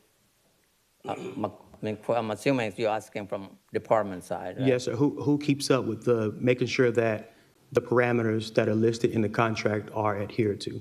Yeah, so that's the program manager. Program manager in the engineering department. Yeah, with environmental services. Okay, all right. Thank you, Dr. Malik. And I just want to reiterate to my colleagues and just, I don't really like being a question that is important to service delivery in Augusta, Richmond County should not be shunned upon. And I will say this, and I'm gonna get out of the queue. There's been a couple times over the last few weeks when conversation on issues that could have been deemed controversial or just uneasy, there's been motions called to stop conversation. I would caution this commission to not get to the point to where we don't want to have open and honest and transparent conversations about what we're doing in our government. Because, as you know, the public is watching and they want to know what this government is doing, and we are in enough situations right now to where we owe enough questions to the people watching on the other side of those cameras. And so when we ask questions, I understand the politics of it all, but please don't attempt to stifle a singular commissioner or commissioner's quest for clarity on agenda items. Thank you. Thank you, Commissioner Johnson. Dr. Malik, are there protections in place for the citizens of Augusta, Richmond County should this new contract award, should they not be able to perform? What are their alternatives? So there is a clause in the contract, which is the performance. If they're not performance, we can pull that clause and terminate the contract before 5 years. Thank you so much, Dr. Malik. Chair recognizes Commissioner Brandon Garrett from the 8th. Thank you, Mayor. Appreciate all the discussion and just getting the questions out there, because these are things that we will need to look at and make sure that we're tracking, because none of this commission was here when the last contract was put into place. And so I think that as we're moving forward, we learned some lessons with that first contract with the haulers. And this one, I believe, has appropriate safeguards in for the taxpayers. So with that being said, I'd like to make a motion to approve this item as stated. Second. There's a motion to approve by Commissioner Brandon Garrett, seconded by Mayor Pro Tempore Wayne Guilfoyle. Madam Clerk, I don't see any colleagues in the queue. We're prepared to vote for this item.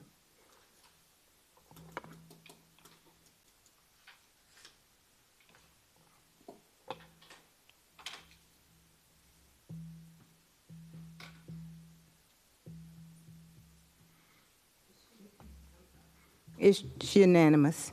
Thank you, Madam Clerk. Let's move on to item 10, please. Item 10 is a motion to approve making part of the 2026 budget regarding which, if any, component of the draft realignment concept should be developed into a final proposal. Okay. Commissioner Johnson, is that one you asked to be pulled off? Yes, sir. Yes, sir. You have the floor, sir. Okay. This is another situation, another item that I would just reaching for additional clarity on. I think that having a proposal drafted is going to be great. I think that the administrator's office, Maddie Sue and Tim and others are going to get together and help us understand how to reorg and how to realign priorities. But the biggest point of concern that I have is freezing the positions in these departments to make this happen like now. So what I'm asking is for administration to kind of help us understand what that impact from us making that decision today, what impact would it have on the department if we move forward with freezing positions for the next 6 to 7 months. And I mean, I don't know if they've been invited into the conversation about it, but what impact would that have on us right now? Well, Deputy Administrator Jackson. As Ms. Allen stated last week, there will be a review for any requests to hire, fill positions, particularly critical positions. And that would call for a justification of the business need, what kind of impact would have on services and so forth. So even though you would be freezing positions, there would be a review of each request to make sure that it doesn't impact or negatively impact our business and services. And in the event that, say the department needs a set amount of funds to do whatever, right? what is our plan to supplement the funds that we unfreeze, so to speak, to be able to then cover for the dollars that we need to properly realign? I'll ask Mr. Schroeder to maybe give his input on it, but I mean, that's something we would probably review in conjunction with the finance department as well, in terms of making sure there are justification and funds available to sort of fill these positions. Sure. And then Director Schreier?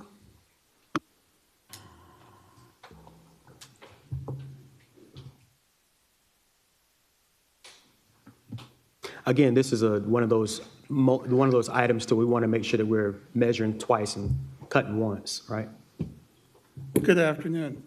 The positions will be frozen, so we have a starting point for our review, because otherwise everything keeps moving.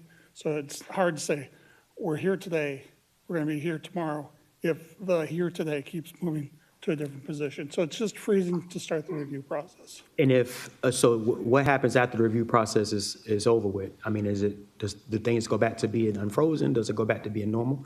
What does that look like post-proposal coming to the commission? Once the proposal is done, then it'd be up to the commission to adopt that proposal. And if positions are moved around, then they would be unfrozen. How long would you need for the proposal?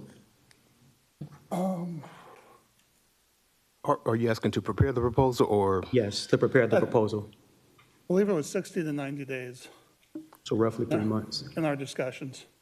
But Deputy Jackson may have a better memory than I do. I think just from a practical standpoint, at least 60 days. If it's something beyond 60, we can obviously update the commission through proper communication channels. Okay. And then last question, what all departments budgets would this impact? What if we froze these positions for the next 3 months? What departments would be impacted the most? Because, as Ms. Allen stated, it involves multiple departments. You're talking about engineering, including environmental services. You're talking about central services and parks and recreation.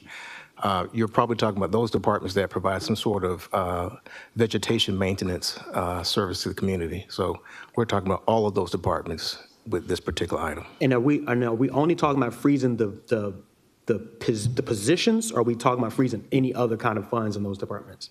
We talking about vacant positions? Vacant positions. Okay. Yes. So, I mean, and thank you for the clarity.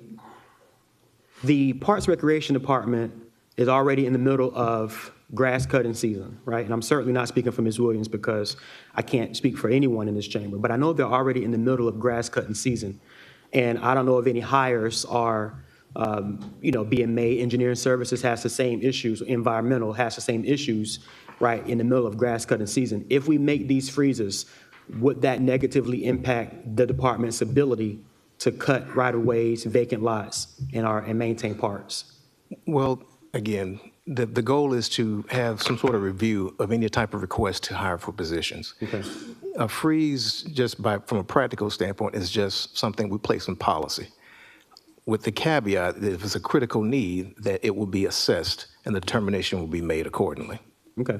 I want to make sure that we're measuring twice, cutting once, because we're going to get those calls about grass. We're going to get calls about everything. We're already getting them. I was in Harrisburg this morning. Everything is overgrown, right? So I want to just make sure that we're on top of this, and that if we're only talking about freezing for 30 to 60 days, I would ask that be added into this motion as well, the time frame, so that we're not locking ourselves into a longer commitment without knowing what the impact fully for the departments are. Understood. Okay. And within that as well, I also want to make sure that we are talking to those departments that are critical where grass cutting is concerned, because none of us up here want to see those services dwindle down for any reason. Yes, I can assure you, in all of our discussions, even with a few of the elected body officials in attendance, the goal was to not sort of short ourselves in terms of performance and services provided to the public in terms of vegetation. So any request will be validly reviewed. Okay. All right. Accordingly. Well, Mr. Plunkett, Mr. Mayor, can I ask the attorney a question? Thank you. Attorney Plunkett, would I need to make a substitute motion, or could I just amend the motion on the screen? Well, it depends on who made the motion. I would have to make a substitute. I don't believe a motion's been made.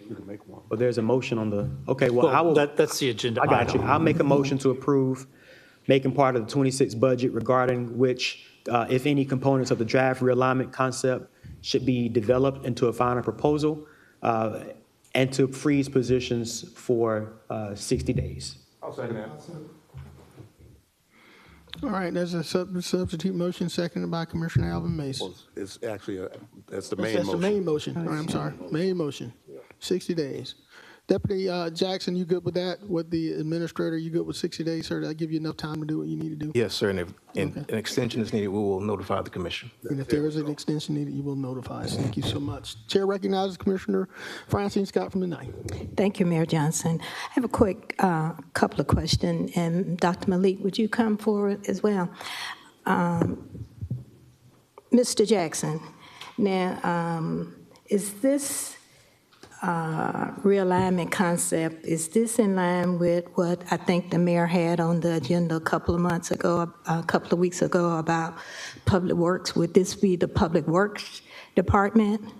Yes, ma'am, the goal to address vegetation needs with one single department. That is basically the foundation of the concept, yes. Okay, my second question is, we will be taking staff from Central Service, Parks and Recs, Engineering, and Environment Services. Am I correct? That is an option with the proposal, yes. That is an option. So we have more than one option? Well, again, the goal is if it's the governing body's will to sort of centralize vegetation, that would be the essence of maybe transitioning positions to that one department with the goal of managing vegetation. Obviously, we have a second model that I think Ms. Allen also has in the works as well. So, but to answer your initial question, yes, if we wanted to centralize vegetation, it would require possibly moving positions to that department.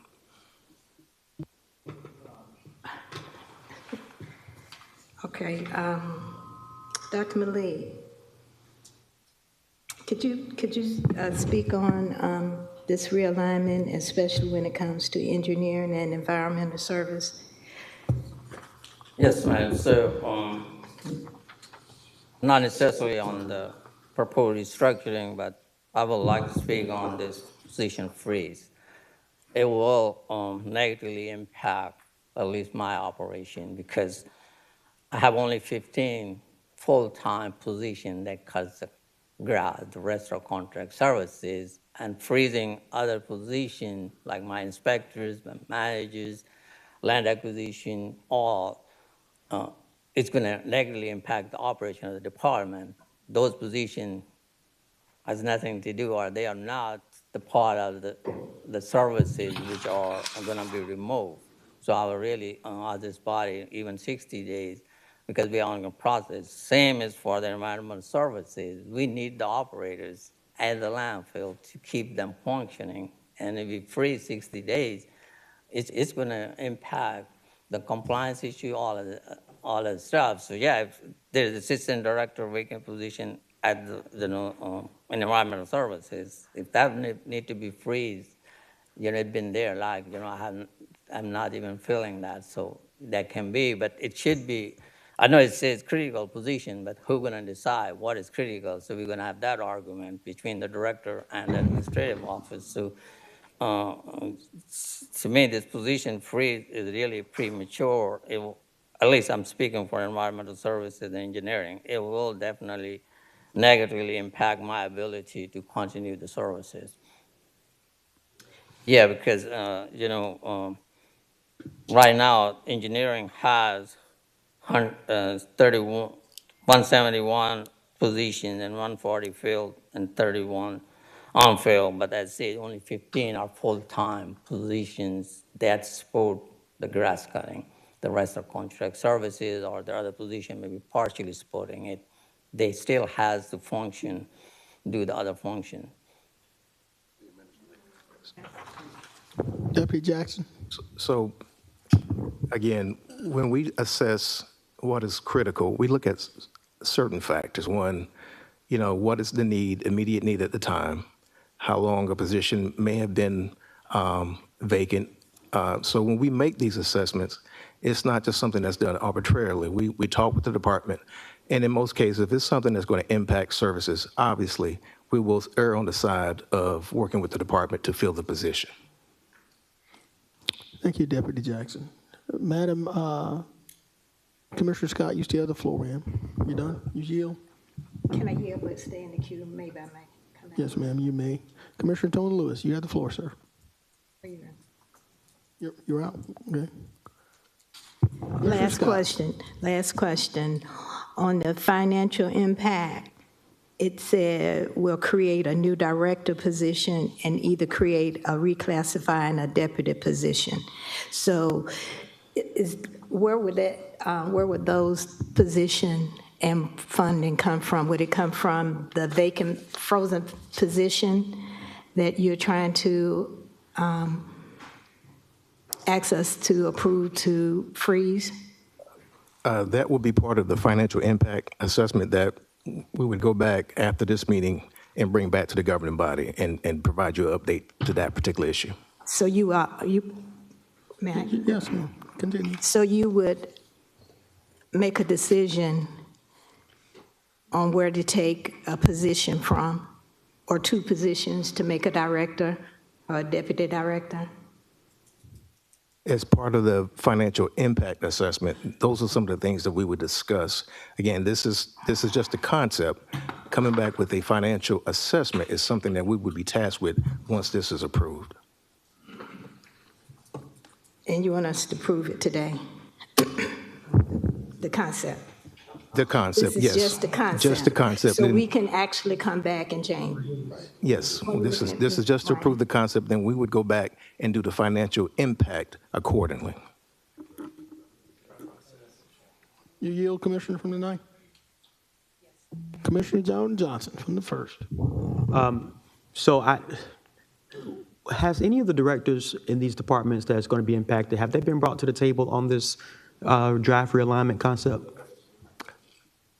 Ms. Allen and I personally have contacted the directors about notifying them of this task and letting them know that there could be some changes based on the assessment. Okay, so the question was, have they been, were they involved in drafting the concept? Not so much were they aware that a concept was coming. Were they aware that this concept was getting ready to be, or were they aware of what was getting ready to be presented on behalf of their departments? Let me ask it this way. What role would the departments play in bringing back a final presentation to the commission? Well, I can just recall a meeting we had probably at the turn of the year. We had Central Services, we had Parks and Recreation, and we had engineering in Ms. Allen's office. Mm-hmm. And we talked about, what would vegetation look like under a centralized agency. So, yeah, they have been brought to the table. I can't remember what particular month, but we've had those discussions in Ms. Allen's office. Okay, will they be a part of this drafting the final proposal? Absolutely. Okay, to what extent? Again, we would have to talk with them about, what roles would need to be centralized versus those would have to stay. Like for Parks and Recreation, we have people who specialize in turf and sporting events and fields and things of that nature. So those, obviously, we would have to maybe make a consideration to keep those people in that particular department. That's just one example. Okay, all right. Last question, I promise, Mr. Mayor. There was a statement made that there were additional options in addition to this. Could we also receive, when this final proposal comes back, what those additional options could be for this body to decide on? Absolutely. All right. Thank you. Thank you, Commissioner Johnson. There's a motion in a second, and I'm just going to state for the record, this is something we've been talking about for years. When you leave this commission chamber, you drive any direction leaving here, go out 15th Street and look at your medians. You ride down Broad, Telfair, look at your medians. You look at the ditches and the retention ponds behind your house, and you tell me what we've been doing is working. It's not working, folks. Everybody on this dais has said that they received numerous complaints. One about the condition and the beauty of our city, and that's a major concern. You ride along Wrightsboro Road near the mall, you look at all the dead plantings and overgrown grass. It's everywhere. So we need to do something. And I think this gives us the ability to at least start that. And most importantly, at least we're addressing it. So, Madam Clerk, there's a motion by Commissioner Jordan Johnson that puts a 60-day time limit on what we're trying to do here, and also a second by Commissioner Mason. It's time to vote, Madam Clerk. Let's vote. I have one additional clarity. All right. I'm taking over for Commissioner Clark's questions today because he's not asking. He's quiet today, so I'm gonna take his job today. Last question before we vote. We mentioned last week about contract renegotiations.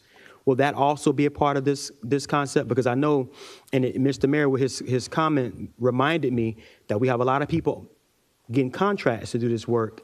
And today we just approved a few more to do the same work to contractors who apparently aren't doing the job. Will contract renegotiations be a part of this as well? Like through the capital funds and all? Yes, that is something I think Ms. Allen even mentioned last week as well. I just want to make sure that this is stated, that we have a clear understanding about it before we vote. Yes, we will review it in our assessment. Okay, thank you. All right.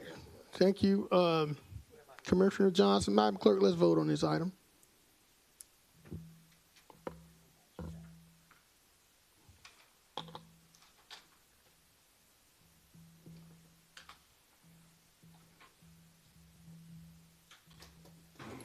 It's unanimous.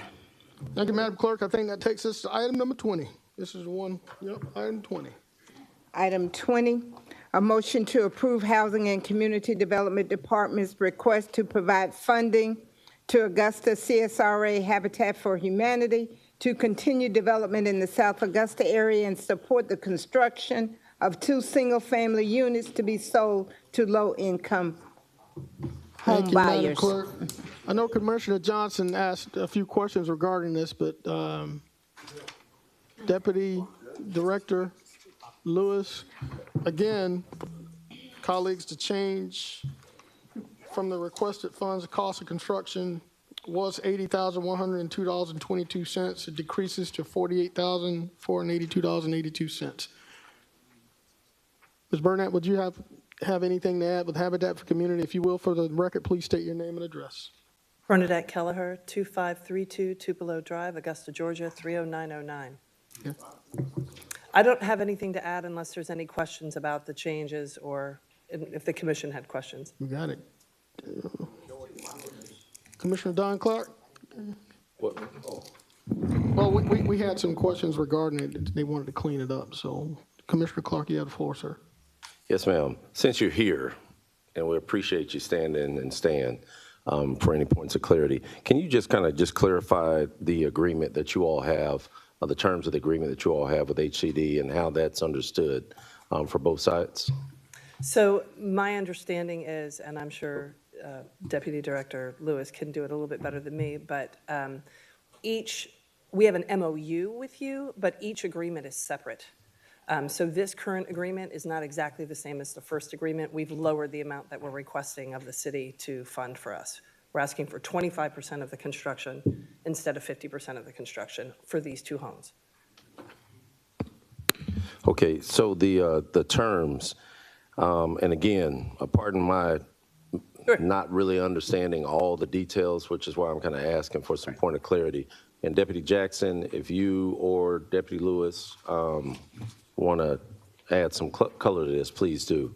So with this being said, so you all have an MOU with HCD. Correct. And that MOU, is it based on volume as far as how many houses that you all are to create and then the reimbursement fees associated with that? So the reimbursement amount is not concluded in the MOU. The MOU was to do 5 houses, and so this is 2 of the 5. It would bring us to 3. We've completed a house. It was slightly damaged from the hurricane. We've repaired that out of our own pocket, and now there are 2 houses here. That would take us to 3 completion. And the first MOU was, the first agreement was different than this one. This one is for 25% of the construction costs and a 16% developer's fee. The previous one was 50% of the construction costs and 16% developer's fee. We then utilize those funds to go build another home. So that's what we use, the funding we receive from the city to stretch out our funds. Right. So we're voting on the first agreement or the second agreement? Somebody help me. Second. You're on the second. The second agreement. So we've done this with you all before. That is correct. How many houses that came out of that, and how many folks, benefited? So it's one MOU. Mm-hmm. The first agreement out of that MOU was 50% for one home with the developer's fee. That home was completed, damaged by the hurricane, which delayed the closing. We did close last week. She's very excited. She said to say thank you to you all. And we are now doing the second agreement with 2 homes in it. So that would be a total of 3 of the 5. Okay, so 3 out of the 5. Now, how does the agreement go? Because again, I don't understand how it works as far as, is it you all build the home first and then the reimbursement, or is it reimbursed and then build? Help me understand that. No, it's a reimbursement program. We lay out the funds first, and then we are reimbursed by the city. With the developer's fee, 50% due at 50% of the completion, and the other 50% upon issuance of the certificate of occupancy. Okay, and you guys start building once we make this approval, you all start building, or how does that work? This agreement is slightly different. There was a meeting that occurred where I was told I could go ahead and start construction and we would do this on the back end. We understand that that is not the way we normally want to do it. There was a lot of delay from hurricanes. So we had families sitting by. We had land that was unoccupied. We had things that were going on that were going to create a problem in the neighborhood. So we were to mitigate that and to keep everything, we had a big party and put a lot of money out of pocket to get the neighborhood to come out, meet our families, get to know us. Right. Nobody knew the hurricane was coming, which caused a huge delay. So we started it, but we are not even 50% through the construction, and you're reimbursing the last 25% of actual construction costs. So in the meeting that I had with, at the time, the director at that time, I was told I could start construction. When that all changed, Deputy Lewis said, please cease construction until we have it all approved, and I immediately stopped construction. Okay, so in this agreement right here, is the exception that was previously agreed upon by the previous director, is that mentioned in here, or is that something that is just word of mouth? Can somebody from our side clarify for me? That is not mentioned in the agreement. The agreement set forth is for the construction of the project based on what we know it to be according to the process. We did want to be transparent with the commission to let the commission know that construction has already started, but we do appreciate the partnership with Habitat to say cease construction because it needed to be approved by the commission. Okay, so Attorney Plunkett, can you clarify, do we need to clarify in this agreement, this exception, since it's absent folks that are no longer with us? No, I don't think that's necessary because, again, we're funding on the back end. Okay. So we're fine. Okay, all right. I just wanted to make sure we were all covered all the way around with this one. Okay, thank you. I appreciate what you all do and what the benefits for our community members. So please continue to send the invites like you all do for your grand openings. I yield, Mr. Mayor. Thank you, Commissioner Clark. Chair recognizes Mayor Pro Tem Wayne Guilfoyle. Thank you, Mr. Mayor. Can I speak with the intern, Ms. Lewis? Yes, ma'am. Yes, sir, you may. Ms. Lewis, as far as the Habitat for Humanity going ahead and proceeding with the building without being approved by the body, they were taking a chance, apparently. Would that be? In my understanding, it was an agreement that was made with the previous director, so they had the understanding to move forward. Right, but usually agreement has to be approved by this body? Yes, sir. It has been our practice since I've been in seat and to any partner that we speak to that we say all projects or any initiatives is contingent upon commission approval. Okay. Ms. Lewis, as far as underneath the requirements for Habitat Humanity should prepare and submit reports relative to the projects, quarterly reports, monthly services, et cetera. How is that done at the end of the job? Generally, it's done at the draw whenever they submit information. They'll submit us proof of information and we inspect. And if it's any issues upon inspection, then we'll be able to speak back with the partner and to ensure that the timeliness of what's completed. Each partner is required to submit us a schedule to let us know where they are, and upon the schedule is how we gauge to move forward. All right. But does this follow underneath the guidelines set forth by our grant, or where the grant money's coming from? Our current process, yes. Okay. As far as the reduction, it went from 80,122 down to 48,482.82. So what I've seen is the developer fee of $1,259.40. That's no longer included, apparently. No, sir, the 31,000 is what their developer's fee is 16% of the construction cost. Originally, there was a typo within the agreement where it said $80,000. The construction is not to exceed the $48,000 of the construction portion of it. The total portion that they're asking from Augusta is the $80,000, and that's why we corrected it to say that the construction costs are not to exceed the $48,482.82. Okay, so this is no different than a project we were discussing last week as far as paying the percentages out. Apparently have no disrespect, Vernon. No, not at all. It just is money. As far as the 25%, so all the expenditures is given to you and you determine how you come up with the 40,180 or 842? This is slightly different from the conversation that we had with the other matter. What Habitat is moving forward with is our current process, that they submit information and we reimburse, and then upon the completion of the property, they'll submit their information for reimbursement. The matter that we spoke to previously, that matter is operated in a different capacity that's not contingent upon the agreement. All right, so between both of these, we're going to spend $160,204.44? That is correct. And the funding is in our account? That is correct, sir. And it's already set aside for Habitat? Yes, sir. All right. Contingent upon commission approval. Yes, ma'am. It would be nice if this body would know about it prior, then we put in somebody at risk. Motion to approve. Yes, sir. Motion to approve and heard a second from Commissioner Catherine Smith Rice. There's a couple of colleagues in the queue. Commissioner Al Mason from the 4th. Yes, very briefly. I just want to say with that motion to approve that, with that approval, that we ensure that we go back to the rules that we normally have set in place.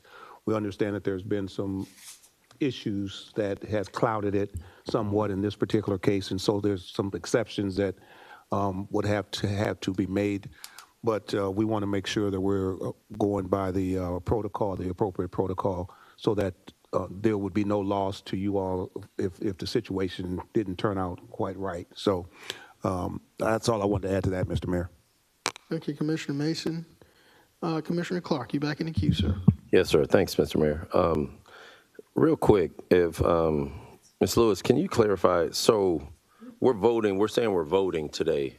Are we voting for the $80,000 to be paid to Habitat or just the $48,000? We're voting for the total amount for both properties would be the $160,204.44. That's the $80,000 per property is what they're asking from us.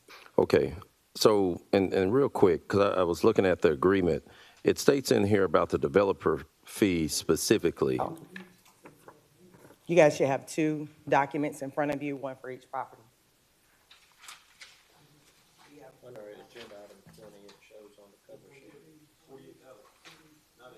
Yeah, that's what I'm. So according to the agreement, the developer fee comes after. I'll wait. Because I'm talking myself. Right. For clarity to this body, Deputy Lewis is saying there's 2 properties. There are 2 properties. The total request is for 2 properties. Moving forward, we will submit the Novus agenda item per property instead of including both within the one Novus agenda item.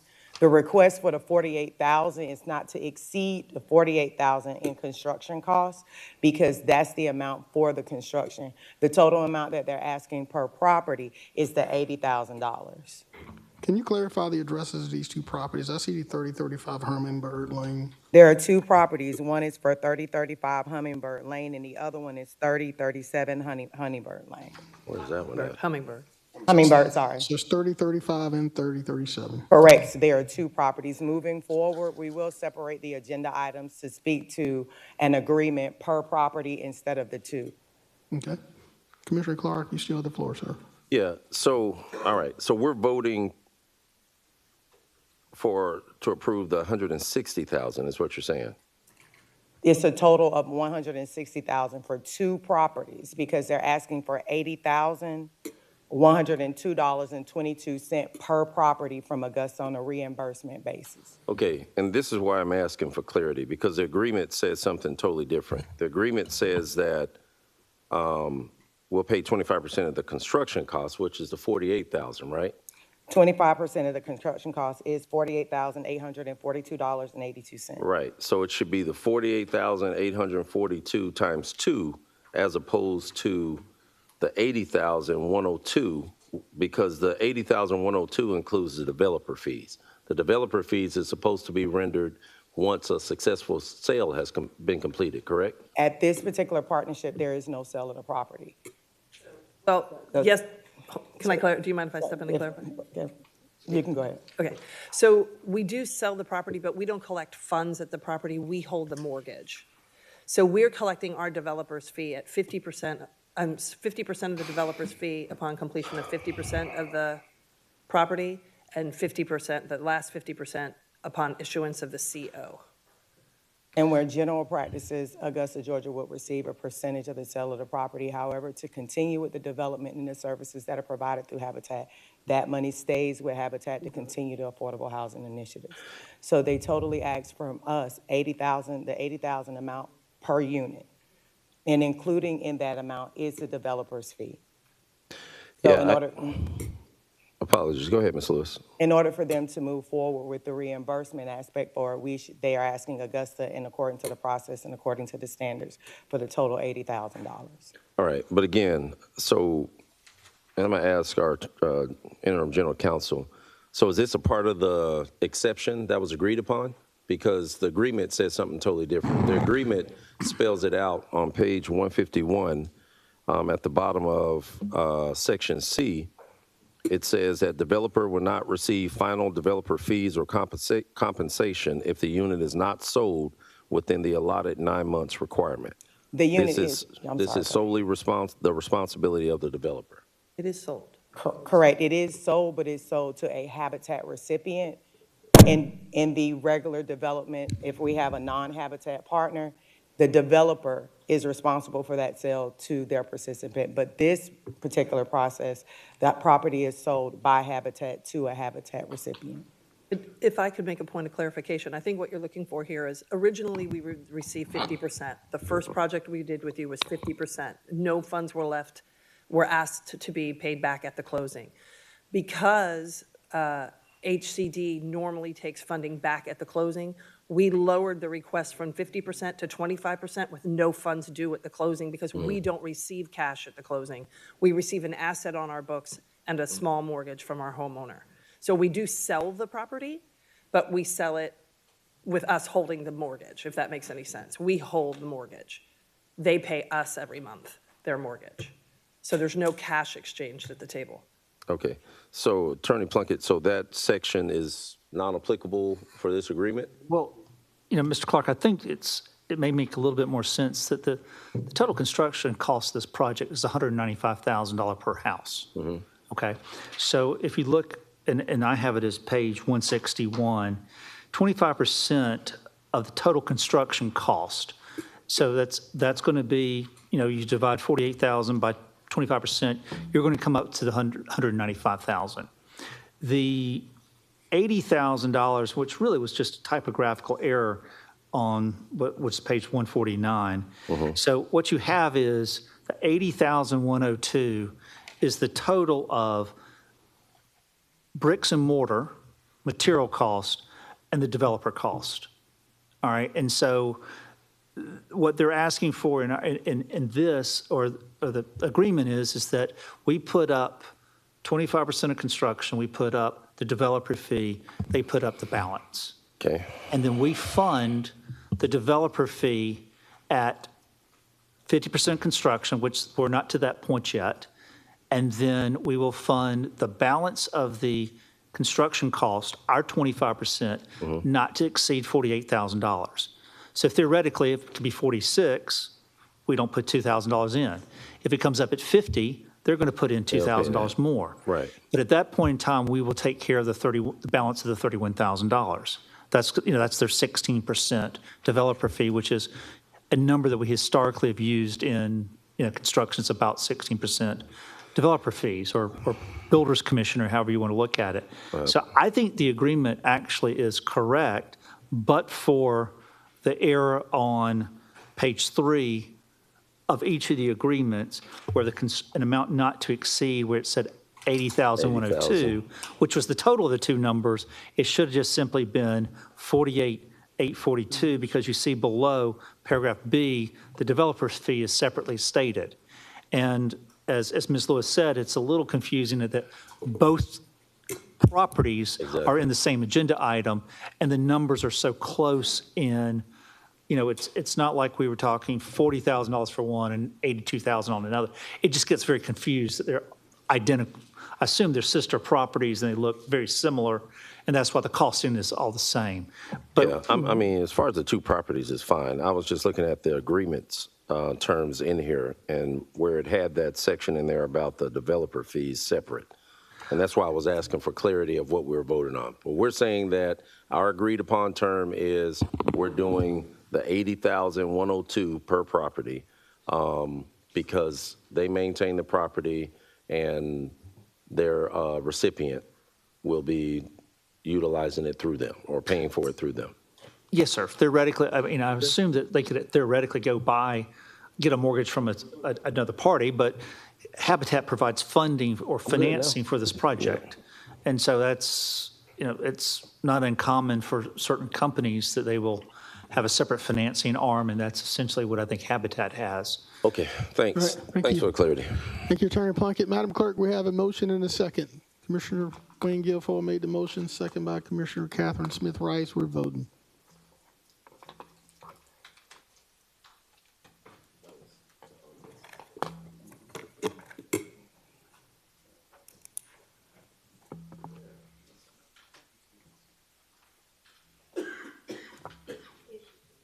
It's unanimous. Thank you, Madam Clerk. Item 23.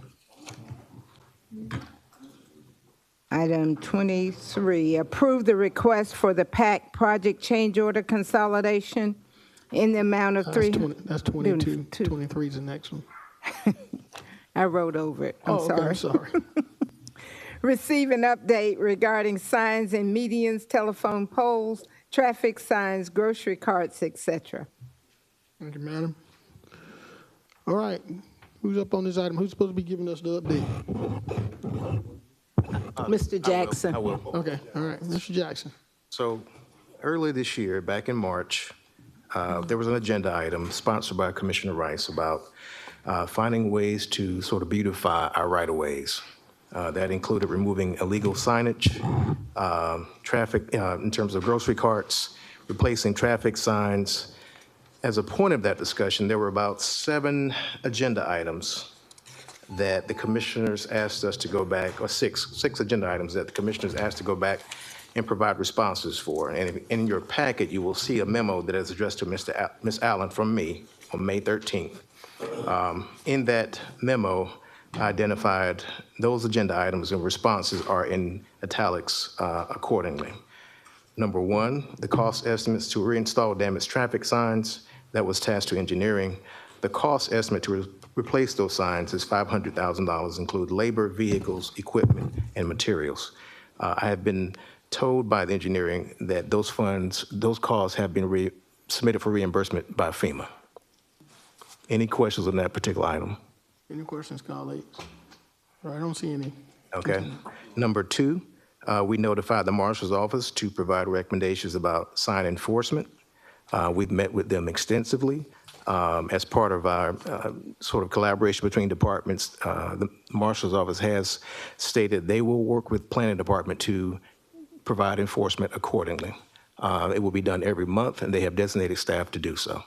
Any questions on that particular item? Seeing none, let's go. Okay. I'll skip down to item number 4, because item number 3 was just simply appoint someone to our morning briefings, and that has been done by the Planning Department. Okay. Item number 4 is to coordinate sign removal activities among departments, particularly planning. I have talked with Director Delaney, and as the bullet points show, she's designated a deputy director and a projects coordinator to help out with this particular task. Inspectors will perform daily removal in public areas, And then major sweeps will be done twice a year and 2 weeks after each election. Any questions on that particular matter? I don't see any. Continue. Item number 5, a recommendation from the Law Department about possible ordinance revisions to enhance enforcement. I have confirmed with Attorney Plunkett and his staff that right now we do provide the maximum penalty in terms of making sure that those who do violate the ordinance are punished accordingly. And as you can see in italics there, in accordance with state of Georgia code and also with our ordinance, we do provide the maximum penalty, which is $1,000 in fines and 60 days confinement. Let's go. Oh. Okay. And all right, Commissioner Clark, I see you in the queue, sir. And item number 6. Hey, hold up, Deputy Jackson. Do we have precedents? That's new, obviously, right? That is currently in the ordinance. I'll defer to Attorney Plunkett, but It's on your books. I'm not sure if it's ever been tried to be enforced or not, but it's certainly on your books for a while. Okay. So who would be the enforcement entity on that? Would it be the marshals or would it be the Richmond County Sheriff's Office?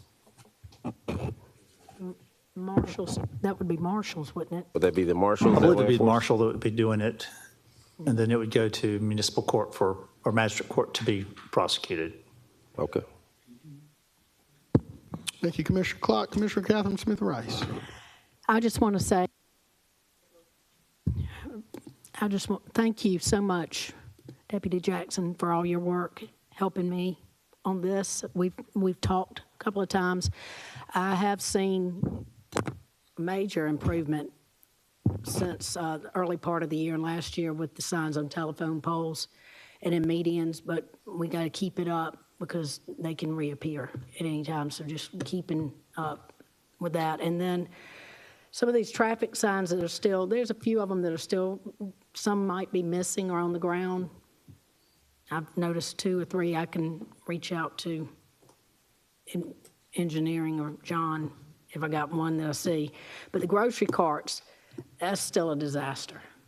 I just could say, what are we doing with the grocery carts? Because Jackson Road, Boy Scout Road, Peach Orchard Road, Washington Road, Wrightsboro Road, the list goes on, Wheeler Road. I see Home Goods, I see Target, I see Walmart, TJ Maxx, all these carts, and they're just sitting over there in right-of-ways and on the side of the road. It looks bad. So the curb, I'm sorry. So that's the one I want to see that we continue, and I don't know how to get what we do with these businesses. So the current practice is to put in a request to 311 to contact Engineering Environmental Services to go and remove the cart from the right-of-way area. We will track that accordingly in our stats. But also, the planning department did some research with best practices in terms of, as you'll see in point 6, a cart removal program, fining retailers for violations, cart containment systems. That's something we can maybe possibly look at with retailers, and then some sort of just community education as well. But any of these items we can implement with the governing body's consensus. Just making sure we stay on top of it because we do want to clean our Augusta. Yeah, I would recommend initially allow us to talk with the retailers before something is done in more extreme measures. All right. Well, I just thank you too. I see Bill back there. Thank you for all your work too, Bill. Yep. Y'all keep it up. Okay. Thanks. Thank you, Commissioner. All right. Everybody dropped out of the queue.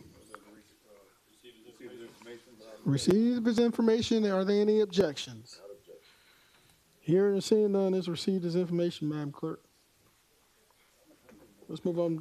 We got 2 more. Item 27, 29. 27. Number 27. 29 to committee. 29 went back. We got 27 then. One more. 27 is a motion to certify the estimate 2025 rollback mill rate.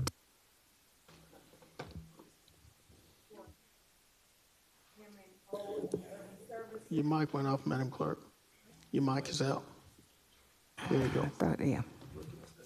Motion to certify the estimate 2025 rollback mill rate for county M&O and urban services M&O to the Board of Assessors and Tax Commissioner. Thank you, Madam Clerk. Interim Director Shearer.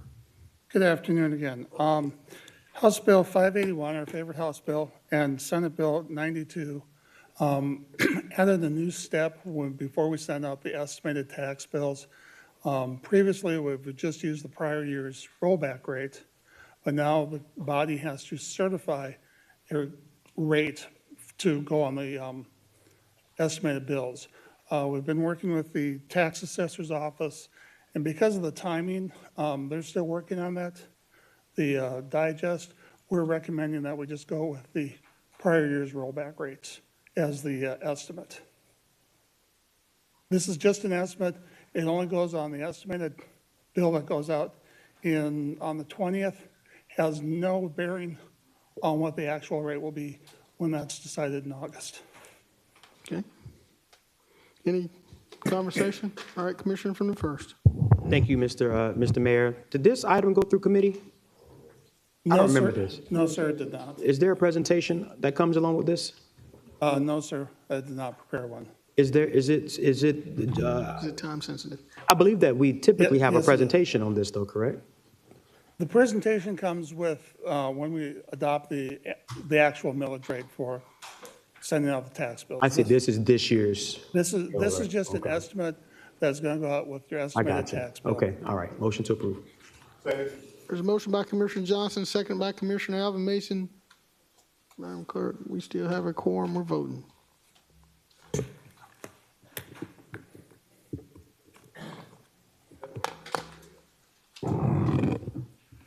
Mr. Garrett's gone. That motion carries with Mr. Garrett out. Madam Clerk, I think that completes our business for today, if you agree. Is that everything?